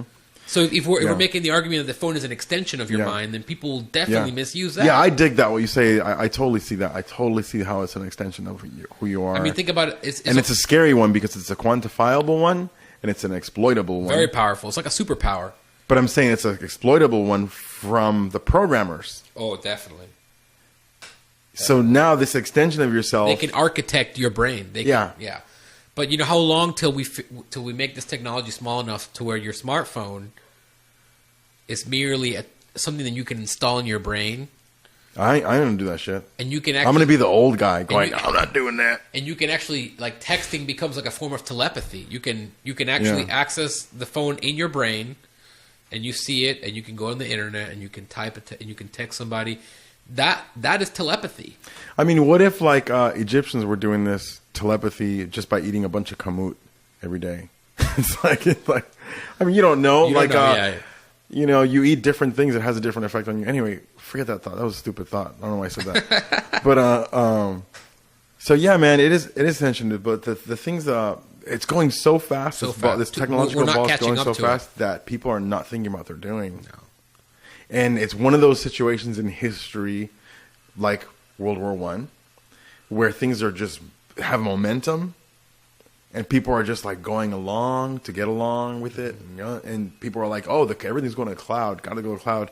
From day one, dude, I'm like, no to the cloud. Yes, I'll use the cloud, but I'm not going to rely on it. Right. I just had Groove Shark get shut down. Yeah, that shit got shut down. Yeah. Dude, I was such an adamant Groove Shark user, and I had a community on there, I had friends on there, and I had my playlists on there. Terrible, yeah. And I just one day just all disappeared. Gone. Yeah.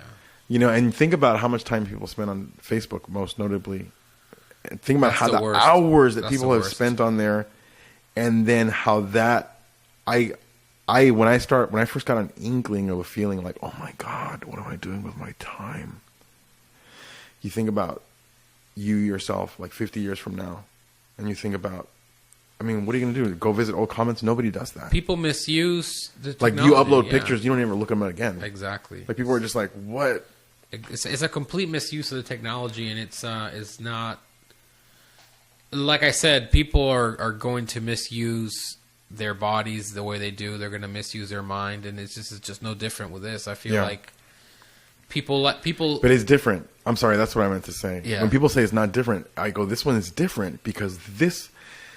There's somebody behind. There's somebody manipulating. It's like there's like thresholds that happen, like where things are not different. Things are not different. Just like musical scales, like the way that music happens. Anyway, like there's a threshold where this is the same as that. That's the same as that. That's the same, and then it grows this new appendage. Right. In progress, like, and right now this is a new appendage because now.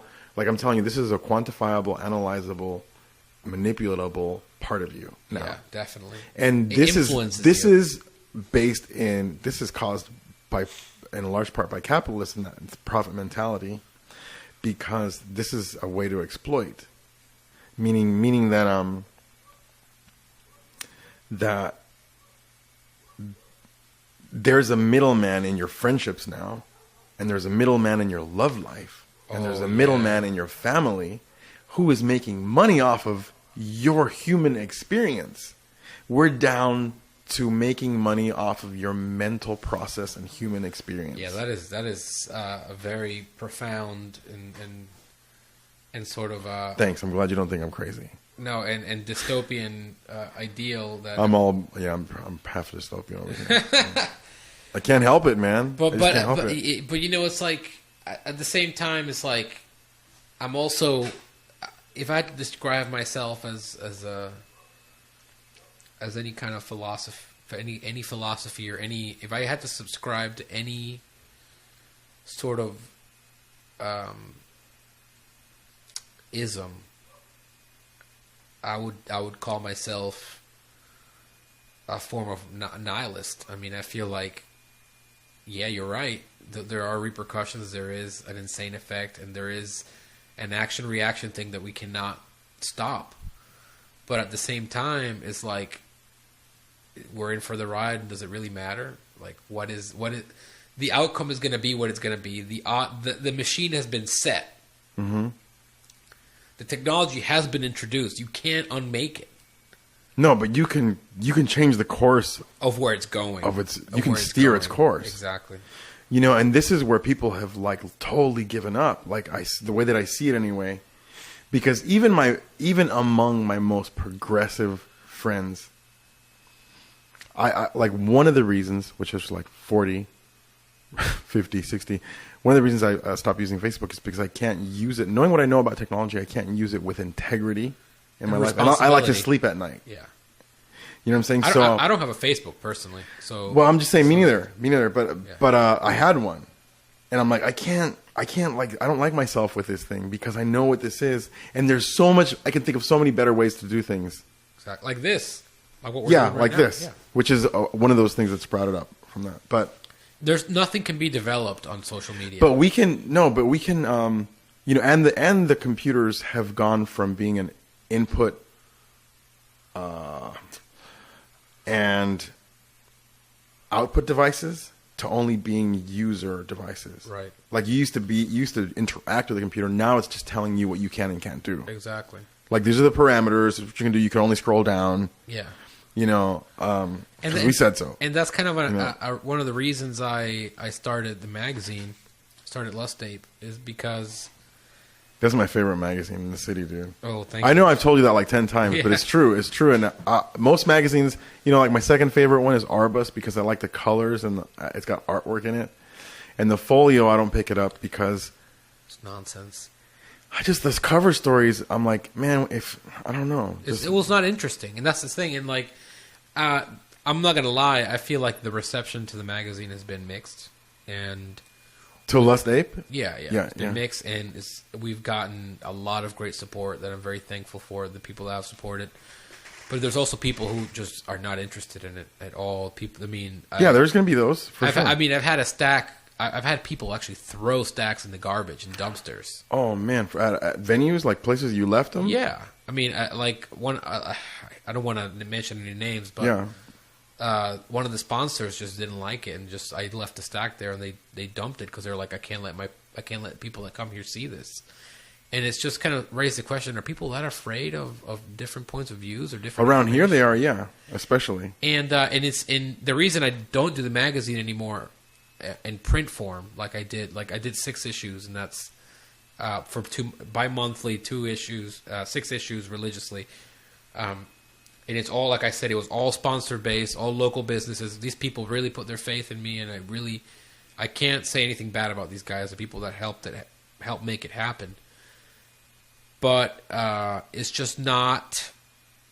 I hate asking people for money. I hate the hustle and bustle, like most artists. Yeah, and yeah, exactly.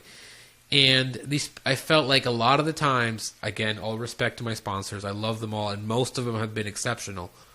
But there's a few of them that make me feel like they're doing me a favor instead of me. I'm actually printing you 1,000 advertisements for your business, but they see it as like, okay, we're supporting you. You owe us something, or isn't that weird shit? That's weird. It's weird, and it's like, or like they want to hold you accountable to it. Yeah, the artists and the musicians are the fast food workers of their industries. Like meaning that they're those guys who are always in debt and owe the person something. Right, exactly. And it's like at the end of the day, it's like you don't realize what you're doing. Yeah, you're printing 1,000 ads and whatever the return on that, if it's tangibles, whatever. But what you're doing is that you're investing in local culture. You're investing in giving a voice to a certain group of people for people to relate to. And I mean, I've seen it before. People pick up the magazine and they're like, "What is this? This is not a Jacksonville thing. Yeah, this is a Chicago thing. This is a." And people are making sure that that's not a Jacksonville thing.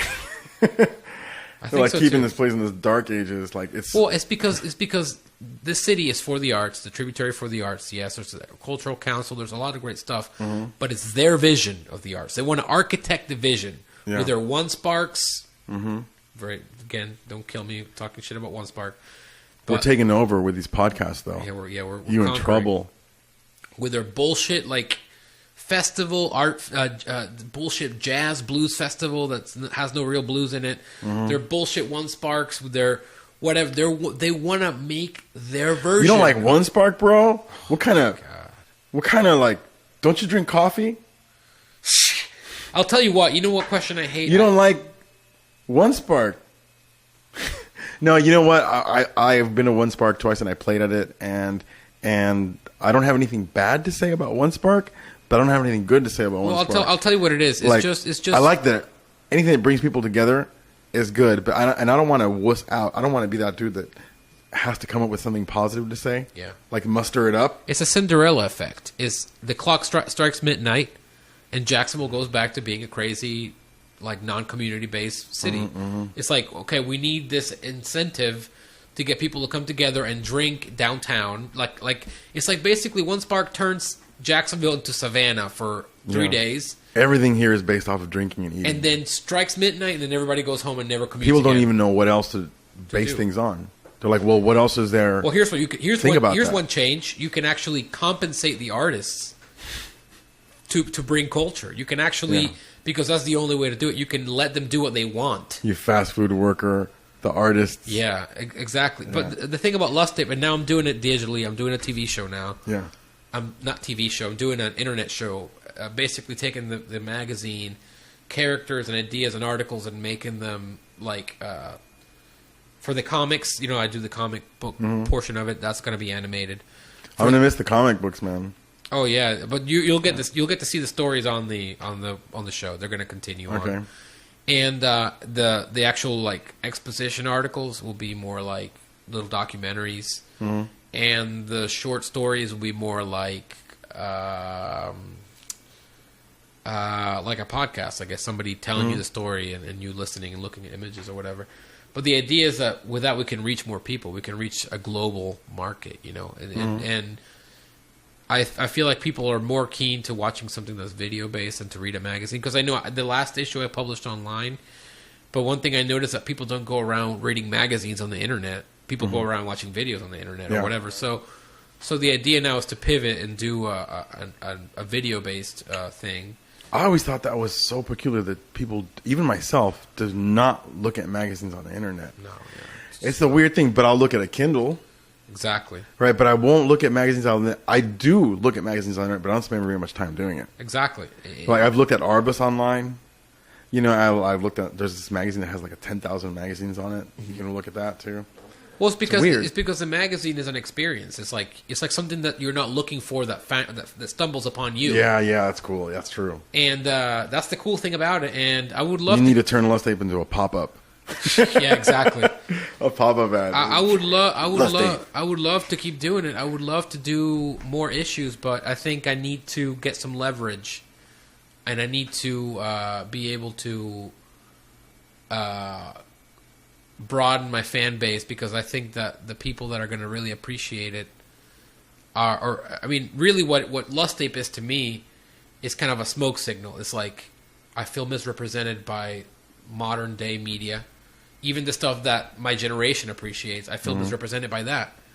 So Me too. This podcast. This is why I have this podcast. Yeah, exactly. It's the same. Exactly. So you send out a smoke signal and you go, "Is there anybody else out there that's like me that would appreciate this?" So I feel like doing it online now, doing the show, I'll be able to get a little bit more leverage, find more people behind my team. You know.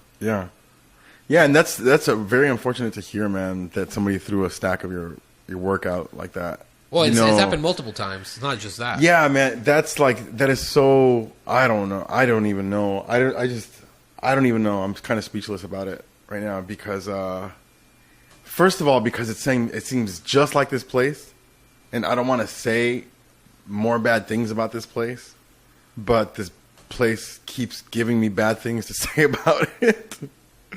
But you get confused with the messenger, when you say bad things about something. Right. When you point them out, they're like, it's you that's negative because you can't see.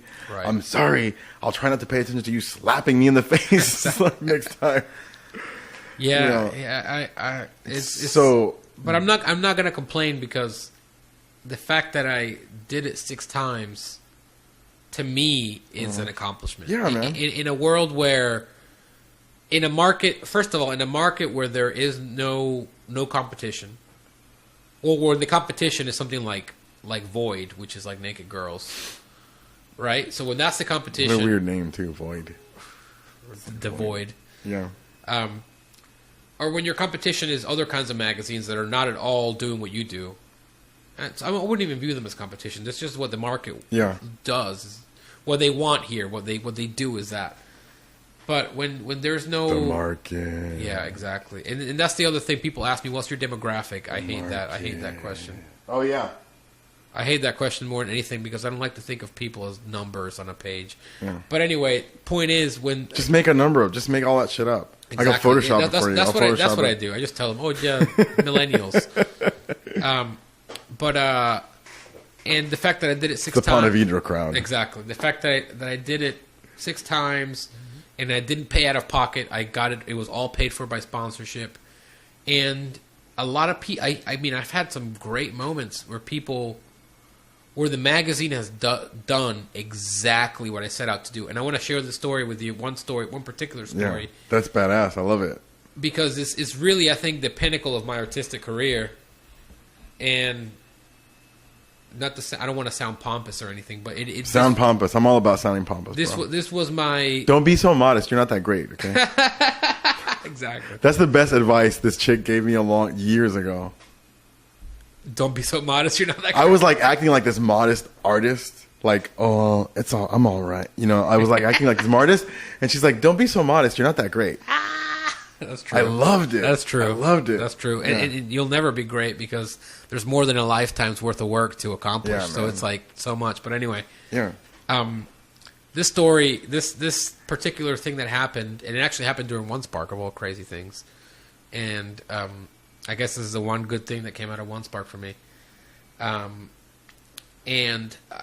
Back last year, we were on our 3rd issue of Lust Ape, or 2 years ago, I don't remember. And that's when I published the history of blackface article. Mm-hmm. I did a lot of research and I put a lot of work into it. I really wanted to do an extensive account of this one thing, and it was basically my life for this one article was my life for maybe half of the entire time I was producing the magazine. I mean, this was the most more than the comics, because the comics I love doing that, but this consumed me just doing this research and going down this rabbit hole. And I learned a lot, and it was a great thing. And I did the illustrations, and I was really happy with the way it looked, and I was hoping that somebody would get it. I was hoping that, because I showed a buddy of mine, he was like, "Dude, this is really racist," and he's like. It's like, no, it's the opposite of racist. It's just like, I don't see it, man. And so, what are black people going to think when they see this? This is not, it's going to, and this was my white friend. It's like, it's funny that only the white people that look at this article are the ones that are offended. Mm-hmm. So I was weary of it, but I was very proud of it at the same time. And I went to One Spark, and I had a stack. I just released the 3rd issue, so the 3rd issue was what we were putting out there for the most part.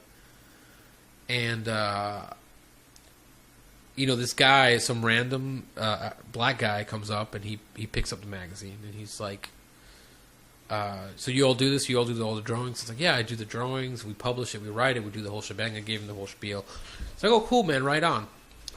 He picks up, maybe a stack of I think we're in all 3 issues. He picks up all 3 issues, and I think he picks up copies of each one, 2 copies. So cool. He walks away, and I forget about the guy. The day goes on, the next day, it's kind of blurry in the timeline. Maybe the next day or that night, he comes back and he's holding the page open to that article, and he goes, "Who's responsible for this?" Huh. And I don't know what this guy's reaction is. I'm thinking I'm about to get my ass kicked. I'm thinking this guy's going to kick my ass. He didn't get it. He just saw the pictures. He was completely offended. And my buddy's like, sitting next to me on the booth, goes like kind of like tenses up and like looks at me funny, like nervously. And I like, you know, like kind of raise my hand. It's like, I wrote this. This is my work.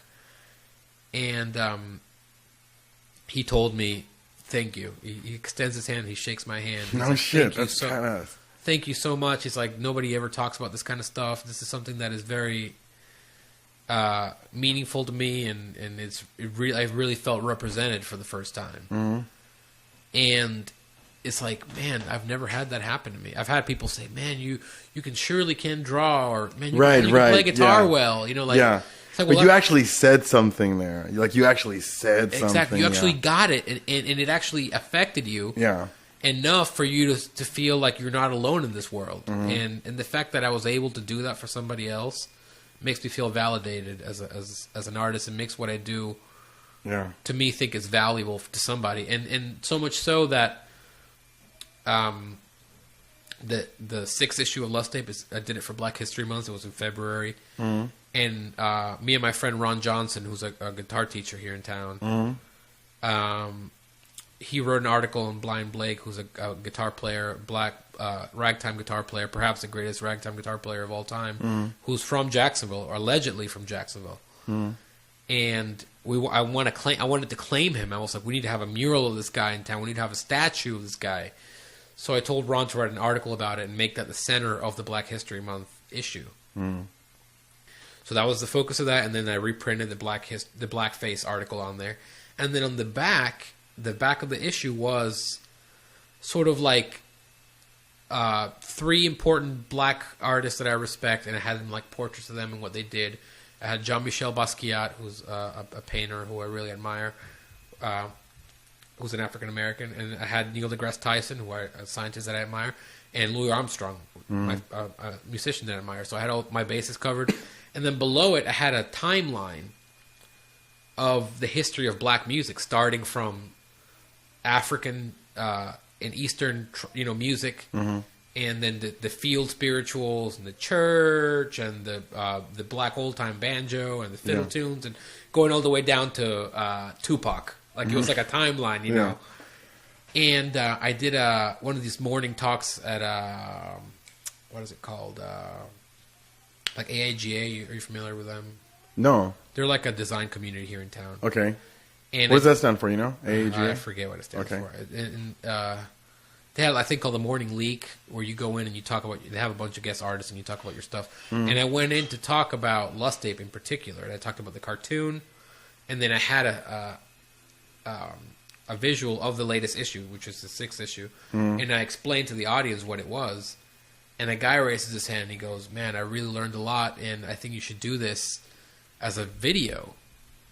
You should put this on the internet as a video and do it that way. So then I took that idea and started making a little mini documentary. And I guess that's what turned into the first episode of Lust Tape TV, combined with the cartoon. So that, so really, this whole, the whole publishing, the papers that I've published on race and stuff, I've really gotten good reception, and have inspired me to pivot my my platform to other things, and it's been really great. And he's a musician too. And no, man, I'm gonna tell you. I gotta tell you something about Lust Tape, man. I saw. Yeah, I want to ask you. Tell me what you. Well, when I first saw that magazine, I think it was a Bold Bean, at a local coffee shop here, and I saw the magazine cover. You know, as an artist does, because I'm a visual artist too. Right. Just artist mind. I looked at the font. I'm not thinking the word font, but I looked at everything, just the layout and everything. I saw that magazine, and in like 2 seconds, I go, "Yep." Thank you. I was like, "Yep." I was like, you know, I've never done that with a magazine here. I've been like, "Yep, I really want to pick that up right now." Damn. You know, and you know, and you're. I was at one point in my life, I don't know, like 20 years ago, I was a magazine hipster. Like, I was really into like Peter Badge, you know, neat stuff, and hate comics when he was just coming up. Right, right. I went to the comic book store and I was like, I had that same yup feeling. I would look at this magazine, you know, and there was thousands of magazines, and they didn't, you know, every now and then, like 1 out of 100 would be it's a universe, you know. Yeah. Exactly. Yeah, man. So that's like, I just saw that. I saw that it was. I'll tell you what. When I saw the first issue, I saw that it was organic, like an organic thing. I saw that the title was a real title, like it came from an artistic place. Like you could have like mishmashed it together or whatever it was about that title of the magazine. That's a real title. Right I can tell you what it means if you like, because I get that question constantly. Sure, yeah. And I'm doing this as a, like you said, you can listen to it on the podcast, but everybody always asks me, why Lust Ape? Why Lust Ape? Why Lust Ape? And it's kind of like the most popular question I get. Nobody ever asks me anything about the content for the most part or the artwork. I just get this one question: why is it called Lust Ape? Yeah. Why Lust Ape? So here's the official answer, and I've given it 1,000 times to everybody that asks me, but here's in stone for everyone to see. Yeah. It's called Lust Ape because when I was making the magazine, I was going to call it Love Dove, which is my artist name. Love Dove is well, you can laugh. It's supposed to be funny, but that's my my signature. Is that what your lady calls you? She calls you Love Dove? Oh yeah. I'm Latino Holmes. You know. Latino Holmes, but the Love Dove. Exactly. Come on, tune into the Love Dove right here. But yeah. Hey, speaking of Love Dove, I already told you my lady's pregnant. Anyway, go ahead. Congratulations. But yeah, yeah. So I my artist name is Love Dove, and I was gonna just call it Love Dove Magazine because it's like I'm just gonna put myself in there. And then I was like, well, that's stupid. And then I thought Lollipop Magazine. It's all these L's. I don't know why. Mm-hmm. And it's like, no, that's stupid. And then I looked at a painting I had done maybe like 6 months prior. Mm-hmm. And I was looking at a picture of the painting. This painting I gave to the lawyer that helped me set up my LLC as payment. Mm-hmm. I paid her with this painting. It's a painting about maybe like 4 feet by 2 feet, you know, like a big painting. And I looked at it on my phone because I'd taken a picture of it, and I look in the corner and it says Lust/Ape. Like, I don't even know what I was thinking at the time. It was just some crazy painting, and I just wrote those words on it for some random reason. Mm-hmm. And you don't remember the reason anyway. I don't remember the reason at all. I just wrote it and whatever. I remember the whiskey. But I don't remember the reason. Exactly.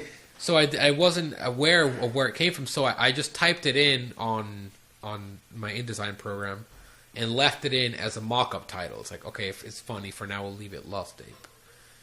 And then I finished the magazine, and time to print came. And it's like, fuck it, I don't have a title. Let's just leave it Lust Ape. This is it. Mm-hmm. Not knowing what it would mean to anybody else. So we run it, and my friend is like, man, that is awesome that you call it Lust Ape. And immediately the reaction I get to the magazine is that Lust Ape. That's kind of uncomfortable. Mm-hmm. That's everybody that I showed it to, they had this like, it's just not something that is pleasant to hear. It's not like it's not like Rolling Stone magazine. It's not like the Beatles. So what is a magazine supposed to sound like? What is a magazine title supposed to sound like? Like something inclusive, something sterilized and inclusive, something that can mean many things to many people, right? Something that makes like you feel cool. Community pages, or like, I mean, no, not even. It could be something like Zap, like something Zap, cool, okay. you know, Zap. a niche, you know. Zap. But I realize why it makes people uncomfortable. If I ever make a magazine, I'm gonna call it Cunt. Cunt, yeah. That's good. I bet with a K. Can it be fuzzy letters? But yeah, I realized then why it made people uncomfortable. It's because people don't want to admit what they really are. And I realized that statement is a description of the worst aspects of yourself that you constantly try to run away from. The non-Puritan aspects of yourself. Not only the non-Puritan, because lustful doesn't necessarily is anything sexual. Lusting is what you do, what your desires that you repress. Yeah. And all your desires must be repressed And you don't want to admit that you're an animal. You don't want to admit that you're just a bipedal ape that's walking around with desires. And not if you're a vegan anyway. Exactly. Definitely not. Definitely not the PC crowd. But I realized that the title was descriptive of what we really are, and it made a profound impact on people. So it became kind of a cool thing, and now I embrace it and I love it, and I make no apologies for it, and I think it's hip, you know. I think it's cool. Mm-hmm. And it was accidental, and it took a meaning of itself. Yeah. You could feel something like that with it. I could feel something like that with it. I didn't think that it was like something that. I didn't think that it was something that you came up with, like the person who made this came up with it through reasoning and deduction, like that kind of thing. But I knew it was an intuitive decision. Yeah, intuitive yet intentional. Well, yeah, even if you didn't know what the intention was, right? Because I've made artistic decisions where I don't know why, but this is what's going to go down. It's impulsive right because you know there's going to be a reaction. You know it. You feel it. Mm-hmm. And when a comedian, I guess. Exactly. They're going to tell a joke, and you can feel if it's going to be funny or not. Back up. Exactly. Or, you know. And that's what I felt when I saw the first issue. When I saw the type, I was like, I've never seen anything like this before, and it makes me feel weird, and I don't really like it. But why don't I like this thing? What is it about this that makes me uncomfortable? And if it has this effect on me, the creator. Mm-hmm. Then what effect is it going to have on somebody who's going to just pick this up randomly? See, another thing is I saw the connection of Lust Ape and those things that you were talking about, the non-Puritan things. Yeah. Right away. Like that was in those 2 seconds of happening in my mind. Wow. You know, I was like, Lust, okay. Wow. I was like, yeah, I get it. I like that. You know. Because automatically, I don't know if you intended the magazine to be this, but automatically to me the magazine was contrarian. Right. Automatically. Right. Like, okay, this thing is like sticking out of this homogenization, whatever. And it's on pulp paper, too, which was another thing that a lot of people hated. The fact that it's on... they wanted it to be on shiny paper? Yeah, it's on pulp paper, which is like the leftover wood. Yeah. And the reason for that, not only is it more cost efficient, but, you know, a pulp magazine... Back in the 30s, that's kind of a tradition. Mm-hmm. Pulp magazines were sort of these digests, this sort of like scum of the earth digest that would have weird oddball stuff, and they were all printed on pulp paper. The best stuff, man. Exactly. The most adventurous creativity. Out there, no rules. There's no There's no editor or any kind of block or censor. Mm-hmm. And I'm pretty proud to say that for the most part, all 6 Lust Ape magazines are not... I am not to be credited with the content of the magazine or the direction it went. It was definitely a combination of elements. Like, you know, I had the fortune of having some great writers and great points of view involved that really made it meaty. You know, made it not just fluff. Mm-hmm. They filled out those pages with things that really are cool and interesting. Where I can only bring so much. I mean, I'm doing the management, the designing, the illustrating, and that's it right there. And all the business aspects and making creative art decisions because I'm directing it, you know. Yeah. But I let all the artists that I work with. I don't tell them what to do because I don't believe that when you collaborate with somebody, you're collaborating with them because you respect their taste and their choices, and you want to let them make their own choices. Yeah. I don't want to tell somebody when I collaborate with them, "Well, do this, do this." I want you to do whatever you would do. Mm-hmm. I've chosen to collaborate with you because I respect your vision. Yeah, man, that's another artist's quality. That what you're talking about, the description of you allow people their autonomy and you want them to have their autonomy, but you'll find a lot of people, the people that are not artists, the people that are living in that grid, that they want you to tell them what to do. Exactly. They want to, and you know, I kind of, And in that regard, even some of the people that I worked with, like they would, you know, somebody that would write a story and I would let do whatever you want, or write poetry or whatever, what have you, or comic, do whatever, and then I would do an illustration to go with it, and they'll be like, "Well, I don't get it. Why did you do that?" And it's like, "Well, listen, I would explain to them, this is the sum of its parts. If I contribute an illustration to this that is different from your story in tone and feel and everything, it's now going to give this work a different dimension. And now the viewer is going to have to relate these two things that underwent two different processes by two different people and relate them into one, and thus creating something completely new that neither one of the people that made it could have done on their own. Yeah. And that to me is... That's great, man. And that's the beautiful thing. Like, there's a story that my friend Caroline wrote. She's a great writer. It's in the first issue. It's called Leaving Wayland. She asked me to do an illustration, and there's this goat, this blue goat.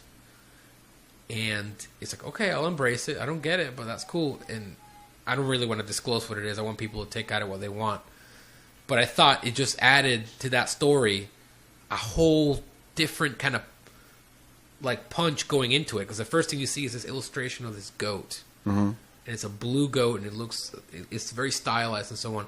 And then you read the story, and you're having to think to yourself, how does this image relate to the story? And then you let the viewer... You let their imagination go wild, and then they themselves are involved in the art making process. It's an amazing thing, and I love it. It's inclusive. It's like a not crowdsourced, but it's they're involved, like you said, as a collaborator. Interactive. That's the word. Yeah. Interactive without having to be digital. With it just being a thing, and that's the other rule that I had when I made the magazine. The other preset is like, we will print anything, anything and everything that would spark our interests. Yeah. Even if it's completely unrelated to anything, we will put it on there. It's just because if we think the voice is valid. Yeah, but I mean, that sounds like so much fun, dude.